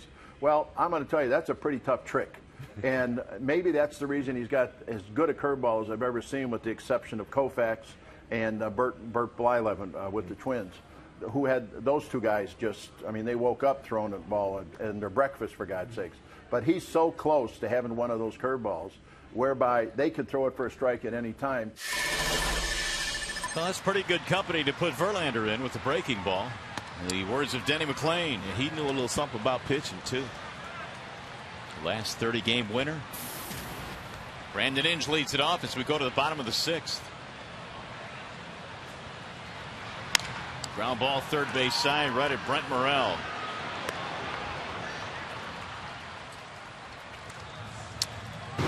It is time for the Coors Light Freeze Cam. We're going to take you all the way back to the very first inning, and it's Delman Young tripling off the glove of Biasa, the center fielder, and the Tigers were off and rolling. After that, they scored 3 in the first inning, and they have 8 total now.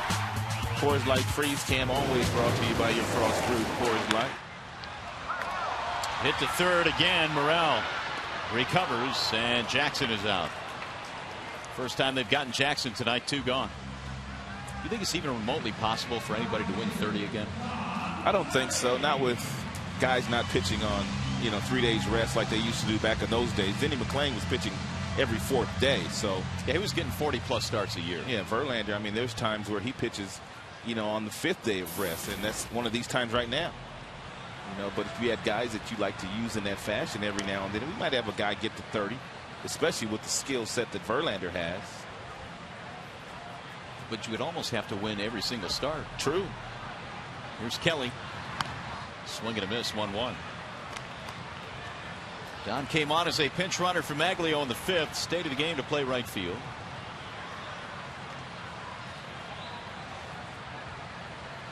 Here's the 1-1 pitch. It's low. 2 balls, 1 strike on Don Kelly.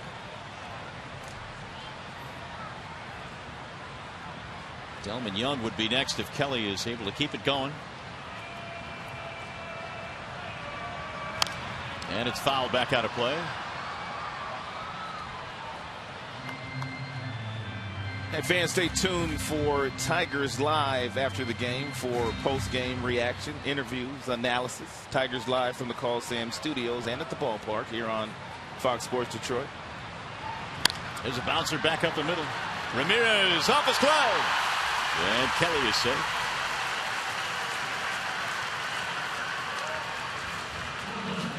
So the inning is alive for Delmon Young. And Alexi Ramirez has quite a bit of range at that shortstop position. And the reason why he didn't leave his feet there is because he knew if he would have left his feet, he would have caught it no problem, but he would not have been able to throw Kelly out at first base. Therefore, he tried to stay up on his feet and was not able to field the ball cleanly.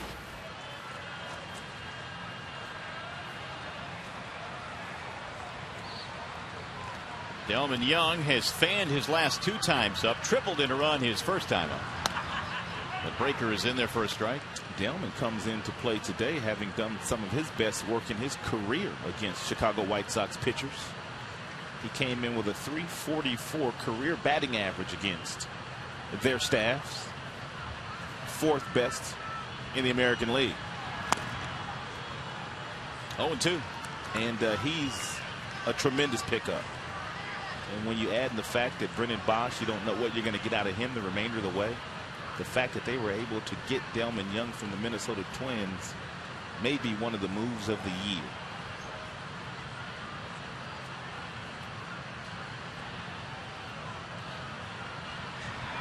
Swing and a miss, and Delmon goes down swinging to end the inning. So we go to the 7th. Tigers still in command of this one.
Chance to sit down with Ozzie Guillen, the White Sox manager. A few things that stuck out in my mind in that conversation.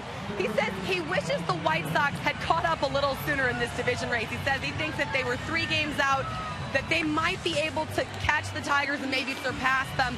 He also mentioned Justin Verlander, and we all know how good his stuff is, but he was putting him in the same category as Roger Clemens, which I think is pretty big props for JV at this point. Other thing that's been a hot topic, the contract extension for Ozzie Guillen. He says the reason he wants to stay in Chicago, not only because he loves the city and loves the team, but he feels like he has some unfinished business. He wants 1 more World Series at least, and he wants to top the list for the most wins for a White Sox manager. Radamari, I'll send it back to you. All right, Shannon, thanks. Yeah, Ozzie, without a doubt, has a pretty good situation going there, but he started talking about contract extension, which is awfully peculiar when you're in the middle of a pennant race. And that is going to be a fair ball down the left field line off the bat of Paul Konerko. He'll take the turn and get to second base with a stand-up double. Paul Konerko is one of the best fastball hitters in the American League. We've seen him turn around 100-mile-per-hour fastballs from Zumaya and from Justin Verlander. This one's just 94, but he gets that bat through the zone in a hurry. Only the 3rd hit of the night for Chicago. The other 2 were singles. A leadoff double here in the 7th. this is where it has become fun to watch Verlander pitch, because he does not ever want to give up a run, even though he has an 8-run spread in this game.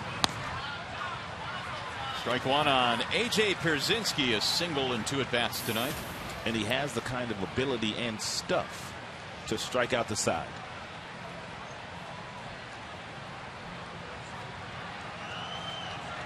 Well, what do you think? I mean, you just heard Ozzie Guillen talking about, he puts him in that same category as Roger Clemens. I've heard Nolan Ryan say this year that Verlander is clearly the best pitcher in the game. The 0-1 rather, and it's a strike 0-2. Does that aid him in possibly winning an MVP this year at all? Sure, I think so. Again, I will go back to the fact that if he ends up winning 24 games or so, which is certainly doable. I mean, he's on his way to winning his 21st tonight. I mean, you really seriously have to consider him. I mean, because really, when's the last time anybody even talked about a pitcher and a possible MVP? It's been a while. Clemens in '86 won the MVP. And how do these guys stack up? Well, Clemens won 24 that year. ERA is similar. The strikeout numbers will be similar. The whip will be similar. The only thing that might hurt Justin this year is the fact that there are some true and legitimate MVP candidates from an offensive standpoint. That might be the only thing that hurts him this year. Really, the only player, the only pitcher I can compare Verlander to in the terms of being absolutely dominant is a guy that you saw pitch every 5th day, and that would be Randy Johnson. Yep. As you look at some of the MVP candidates, but how do those guys compare? Is Verlander more dominant, as dominant, less dominant? Well, I saw Randy at his best, and there was no more dominant pitcher than Randy Johnson from the left side, with that wingspan that he had, the height that he had, and the velocity and the slider that he had. But he's not a better pitcher than Verlander. He was dominant. Here are some of the other guys, the position players. Ellsbury's got to be in there, as well as Adrian Gonzalez, Curtis Granderson having a fabulous year. Don't forget about a guy at the end there, Jose Bautista. Well, Ellsbury and Gonzalez, they're going to take votes from one another. So Curtis Granderson probably has a legitimate chance as anybody at winning the MVP. He's hit a ton of home runs this year. He has scored a lot of runs, and he is stealing bases as well. So Curtis Granderson's in that company. I think Curtis Granderson has a legitimate shot of leading the league in home runs and triples, which doesn't happen every single day. There's only been a handful of guys that do that. Right. I would say right now Verlander, in my mind, has the lead, but I'm sorry, Granderson has the lead, but Verlander can certainly change my mind. There's no doubt. The 1-2. Swing and a miss. Boy, Pierzynski didn't strike out all that often, but Verlander just got him. Well, there's a runner on second base, and Verlander, he wants to put up some zeros here tonight.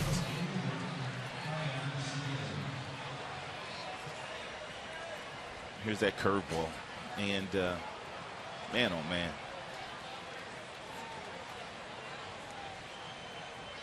Five strikeouts for Justin. Here's Viciedo.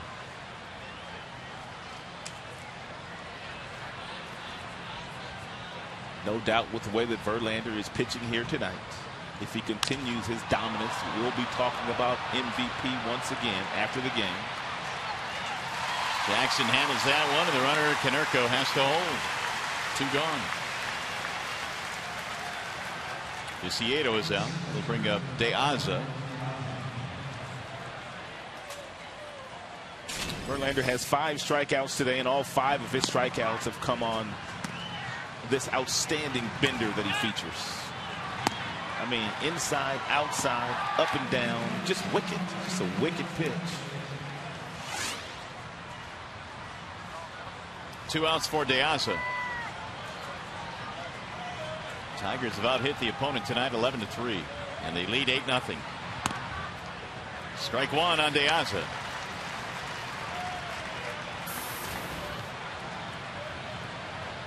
Didn't care for that last call as he steps out of the box. He's 0 for 2, strikeout lineup.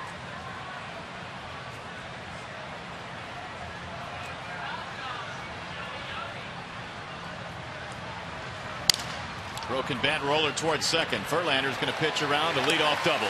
He gets the next 3 hitters. Justin Verlander throwing a shutout through 7 tonight.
And Justin Verlander up 8-0 as we go to the bottom of the 7th. Jackson a 13-game hit streak against the White Sox, and Cabrera and Avila have been on base each again tonight, so their streaks of reaching base are alive. The Tigers' 7th game with 10 hits in the last 8 as JV goes for number 21.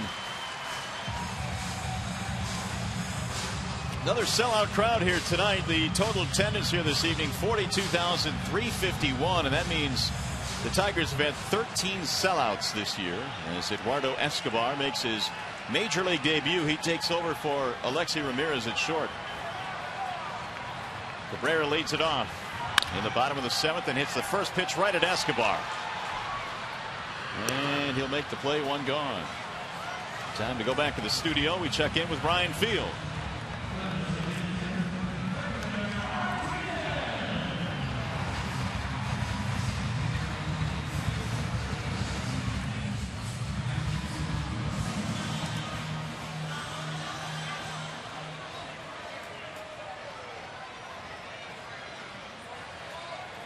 Thank you, Ryan. So the Indians taking it to KC tonight on the road.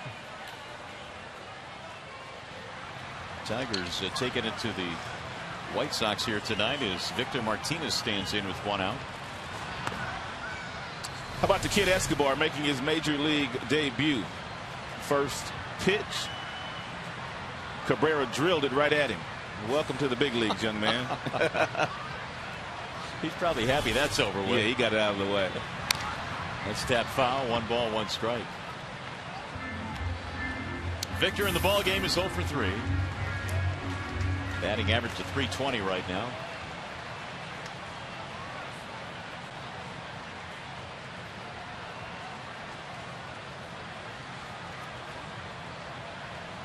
Dank started this game, had to be relieved in the 5th inning by Kinney, who is still out there, and his bender is outside.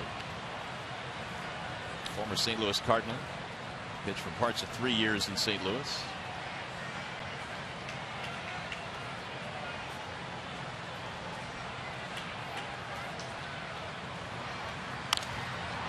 In on his hands, and it's popped up.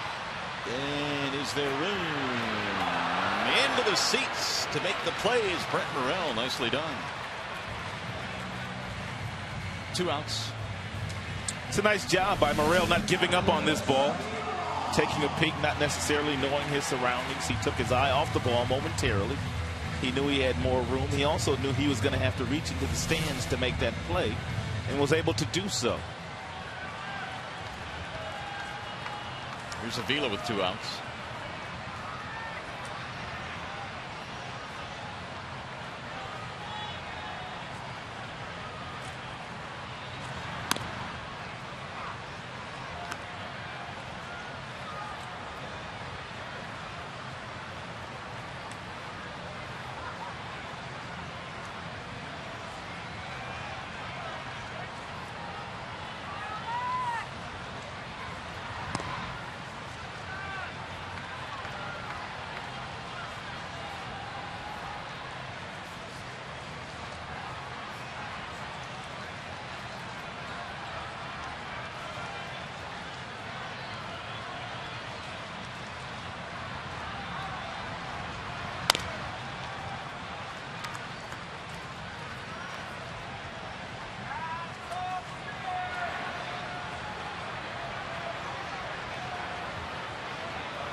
Right at the first baseman, Canerco, and that's going to be a 1-2-3 innings. 7 in the books as we go to the 8th.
Now for the Farmers Insurance report card, and we're going to feature Mr.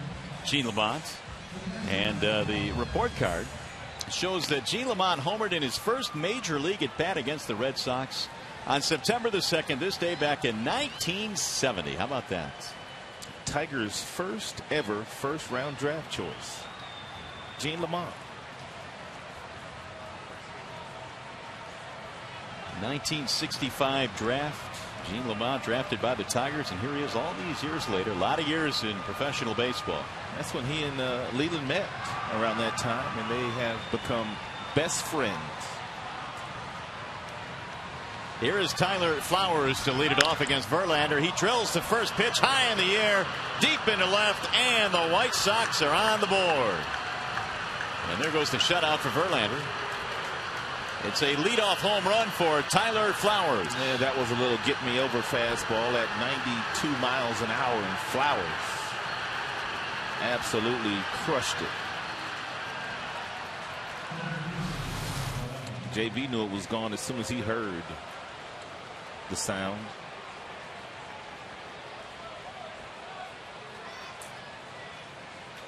That makes it 8-1. Here's Brent Morrell. There's a strike called on Morrell, 0-1. Flowers hits his 3rd of the year. That's his 10th RBI.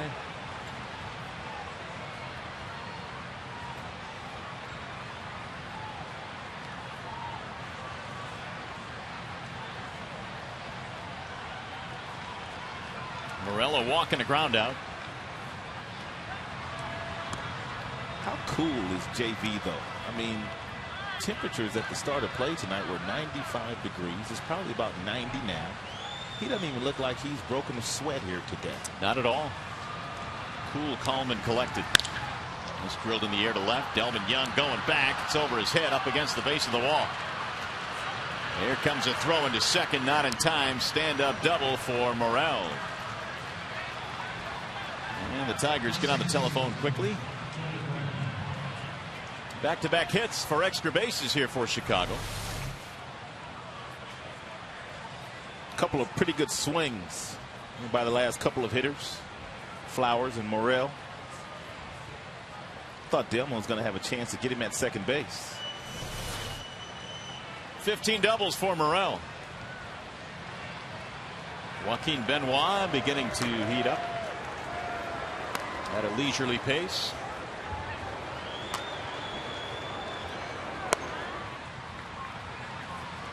Gordon Beckham is 0 for 2, couple of ground balls. One of them was a double play. There's a strike called. JB dialed up to 96 on that last fastball.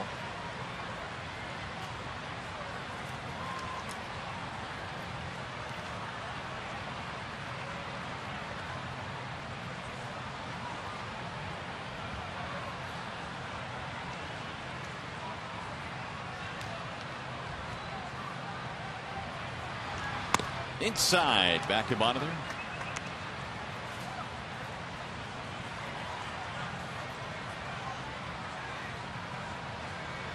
Beckham now 9 for his last 60 at bats.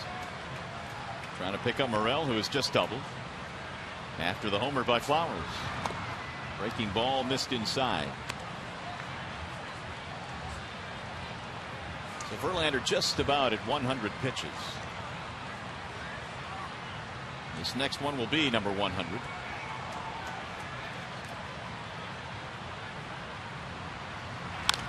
And it's fouled back out of play.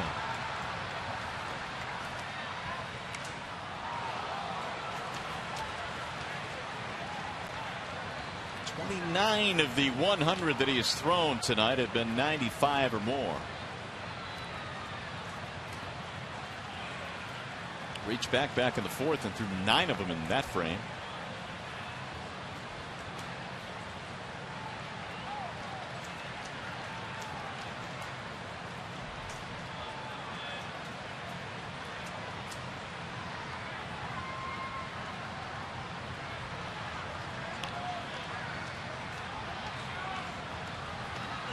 Swing and a miss. He was out in front of the breaking ball, and see you later. 6 strikeouts for Verlander.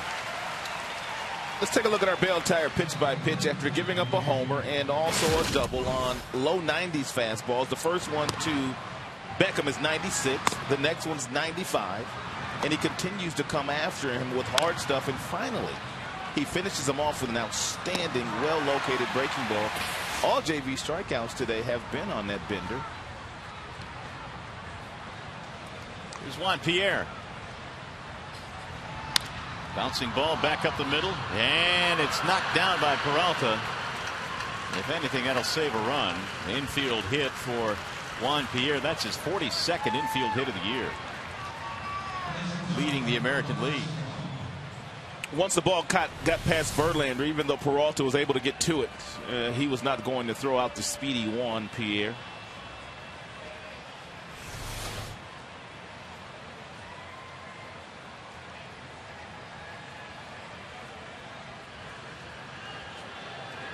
So it'll be the first major league at bat for Eduardo Escobar. Runners at first and third. First big league at bat comes against Justin Verlander. He looks at strike one at 97 miles an hour. I guarantee you, young man, it'll be all downhill from here. It will get easier. Everybody's not as good as this guy.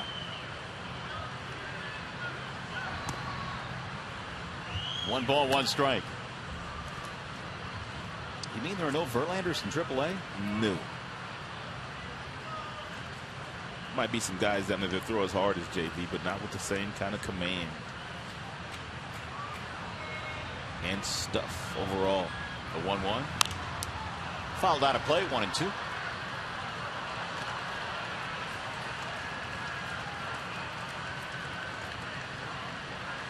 Escobar was rated by Baseball America as the best defensive infielder in the White Sox system for the second straight year this year. And their number 5 overall prospect. Tough task here, though. The 1-2 pitch. Put it in play on the ground to first base. Verlander going to cover. And safe at first. Verlander didn't like this call. Jeff Kellogg made it. Oh, Verlander can't believe it. I won't know until we see a replay, but initially it looked like Verlander missed the base. And then anytime as an umpire you see the guy reach back again with the foot, that kind of tells you that he did miss it. And Verlander really upset now. Let's take a look at it.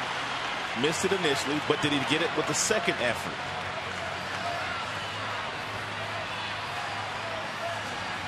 Hard to tell. Verlander's coming out of the game.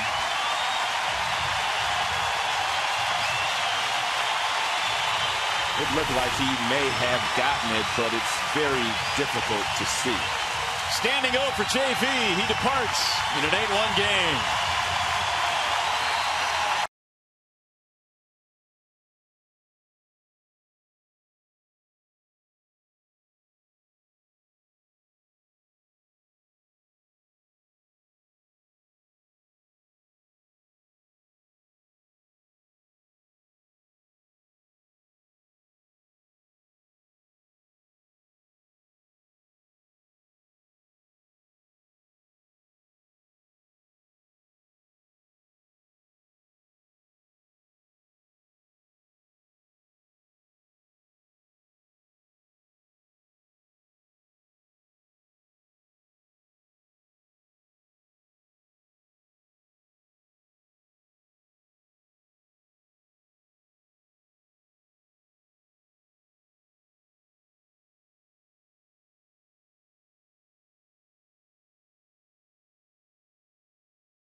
It looks like he gets it right after this. Not right now, but he rubs up against it right there. It looks like before Escobar gets there, but I don't know. That's such a tough call. Yeah. I mean, we're watching it on replay several times, and it's still not, 100% concrete. So the bases are loaded, and Joaquin Benoit is in now for Detroit. Well, tough duty here. Bases are loaded. And you can see that 9 of the inherited base runners have scored this year of the 25 that Benoit has inherited. He needs to strand these 3 for JV, however. Konerko stands in. And ball 1 up high.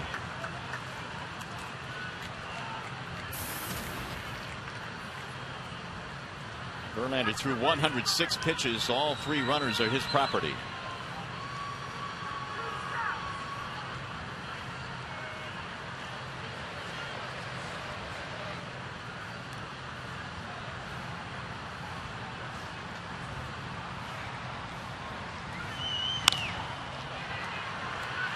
To shallow left center. Here comes Delman Young. And the runners will hold. So Konerko is retired. That's a big out. 2 gone. Going to bring up Pierzynski.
Joaquin Benoit has continued to get better month after month after month this year after struggling out of the gate.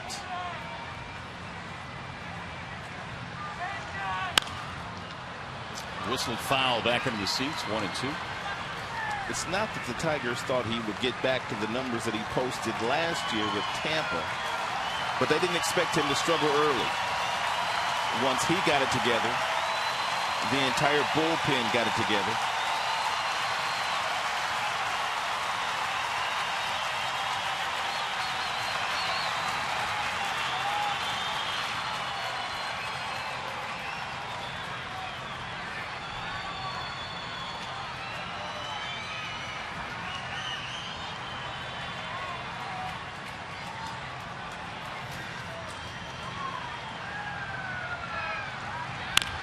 Pulled right at the first baseman. Cabrera makes the play, and they strand him loaded. Nice job by Benoit. And Verlander gets up just the 1 run. We go to the bottom of the 8th.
One run tonight as we go to the bottom of the 8th inning here. The Tigers still in command, 8-1 in this one. And some news and notes around the big leagues. Shin-Soo has a boo-boo. He was placed on the 15-day DL with an oblique.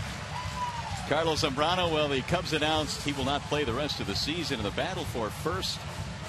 The Diamondbacks and Giants begin a 3-game series. Arizona, one of the surprise teams in all of baseball, leading by 6. They could really take over that division. The Diamondbacks have decent pitching. They've got some good hitting, and that is where the San Francisco Giants struggle. They haven't hit very well.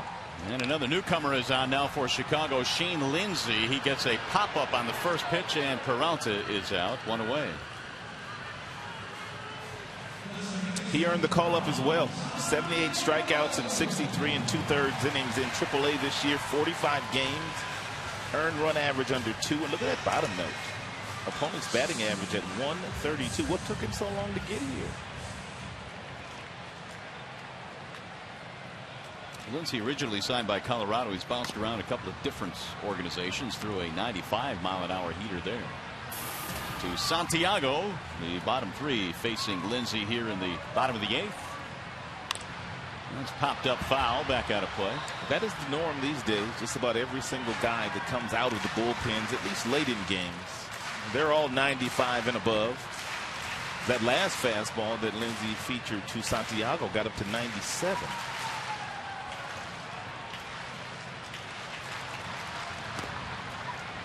Two and 1. Missed all of the 07 season with shoulder surgery. And with Colorado, Cleveland's organization, White Sox sign him as a free agent. Way outside. 3-1.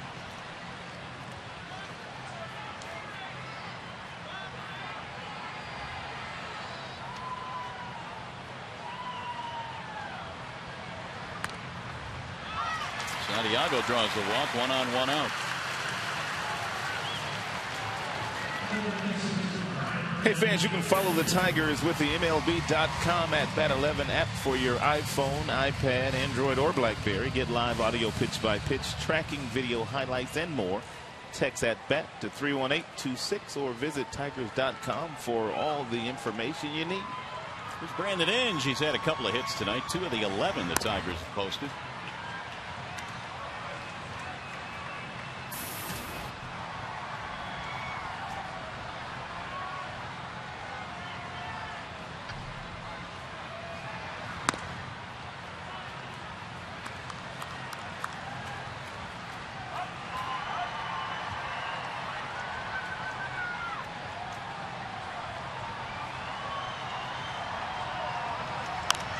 Popped up.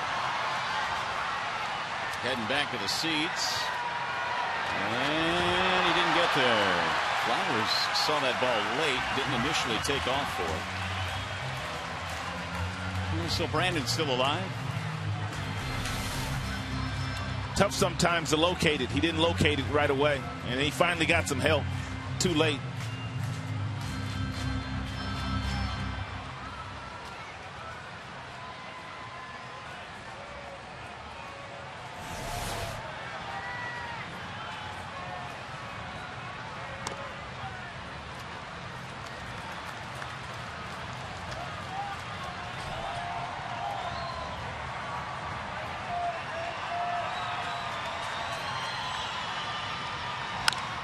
That one's going to be in play. Shallow center field. And Diaza hauls it in.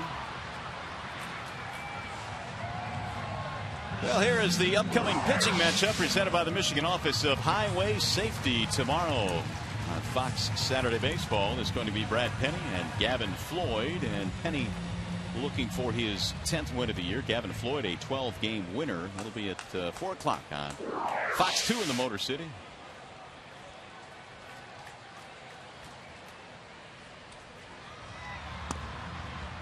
Austin Jackson, the batter, with 2 outs.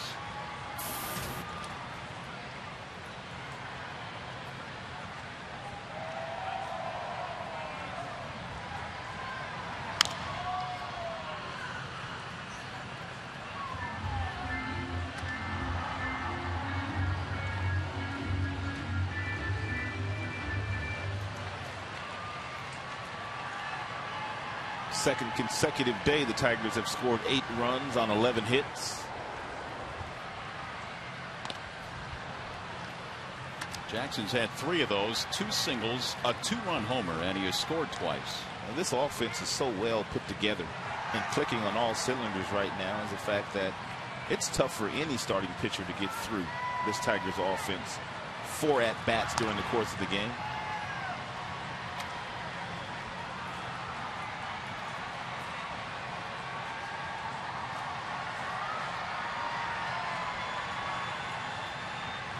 The 2-2.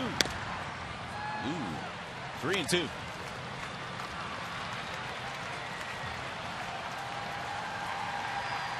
Lindsey follows Kinney in this game, who followed the starter Danks, who was taken out in the 5th. Verlander allowing just 1 run tonight before departing. And he got him. Strike 3. That time he called him out. Inning over. On to the 9th we go.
The ninth inning, last call for the Chicago White Sox.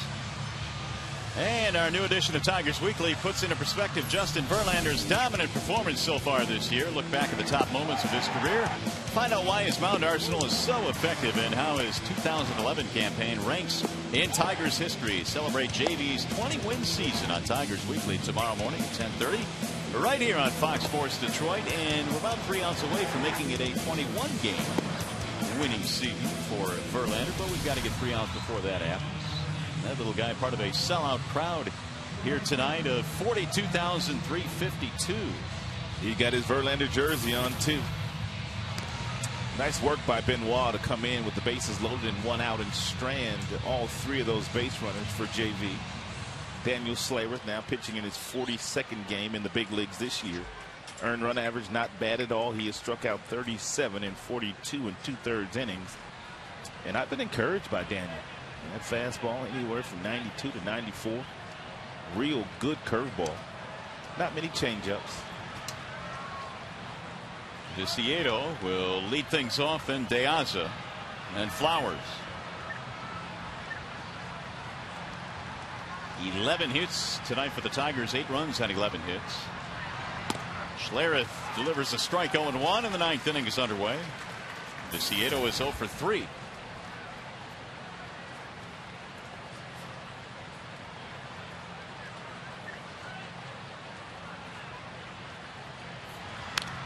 Fouled straight back, and it's 0-2 quickly on Viciedo. Tigers 3 outs away from their 76th victory of the season. They are 13 over the 500 mark.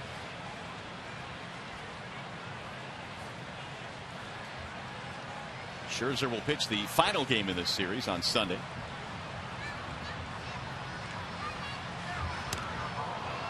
Almost hit him.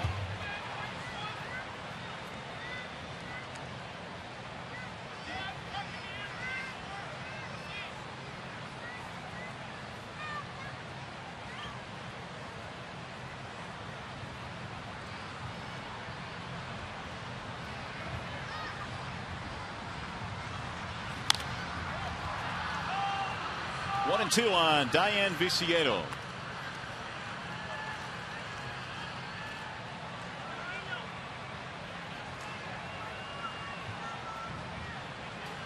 Well, I guess it's okay if you can laugh at yourself. Why not? Oh!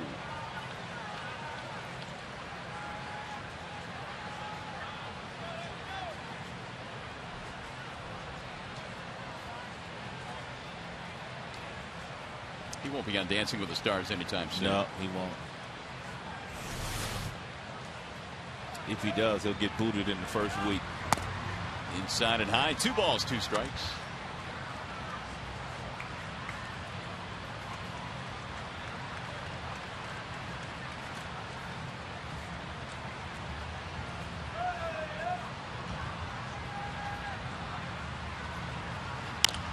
Chopper hit to the shortstop, but Inge will cut in front of him and throw him out.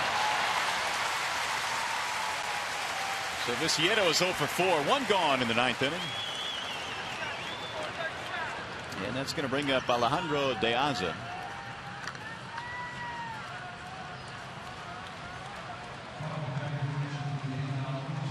And we have a pinch hitter instead.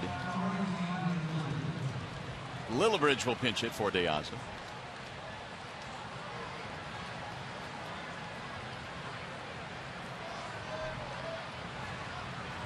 He's had 13 home runs this year. Facing Schlereth here in the 9th. Ball 1. Lillibridge is not big in stature, but very strong. He is one of the strongest players on their team.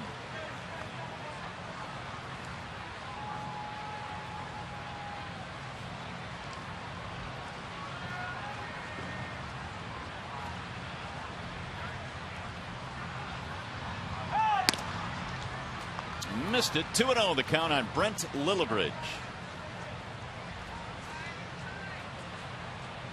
Verlander tonight goes 7 1/3, gives up 1 run. The homer by Flowers. That's it. 21st victory is 2 outs away. Here's the 2-0. Inside, 3 balls and no strikes.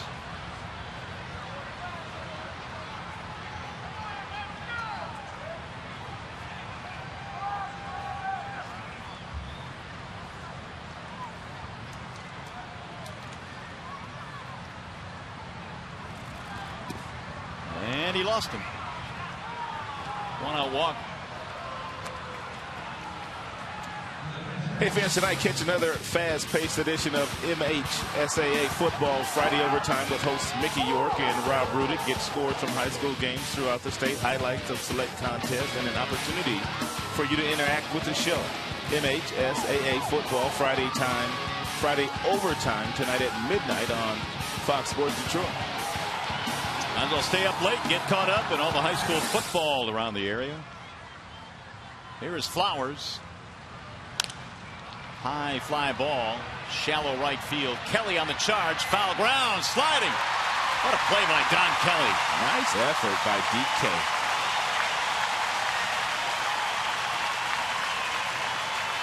Two gone. Had a long way to run. Great concentration, left his feet, head didn't move. Watched it fall into his glove softly.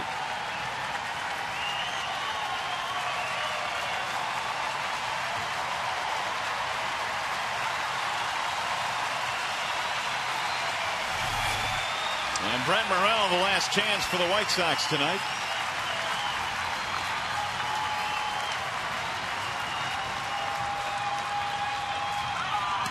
Way inside, 1-0.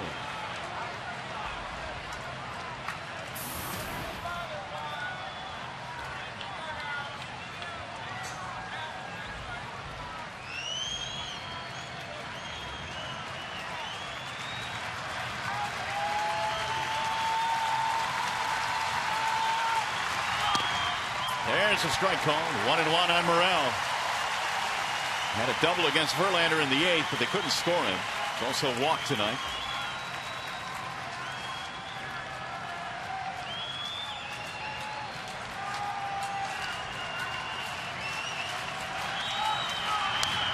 Grounded foul, and now 1-2.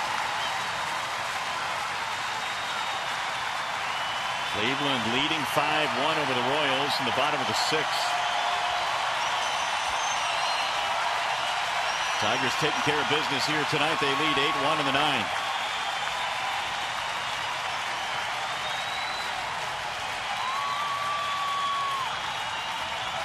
The 1-2. Little tapper. Avila says, "I'll take it." And he does. Tigers win. Emphatic exclamation point here tonight by the big Detroit Tigers. Tigers didn't win their 76th game last year until September the 20th. They are well ahead of that pace with their victory here tonight. Verlander gets his 21st win of the season.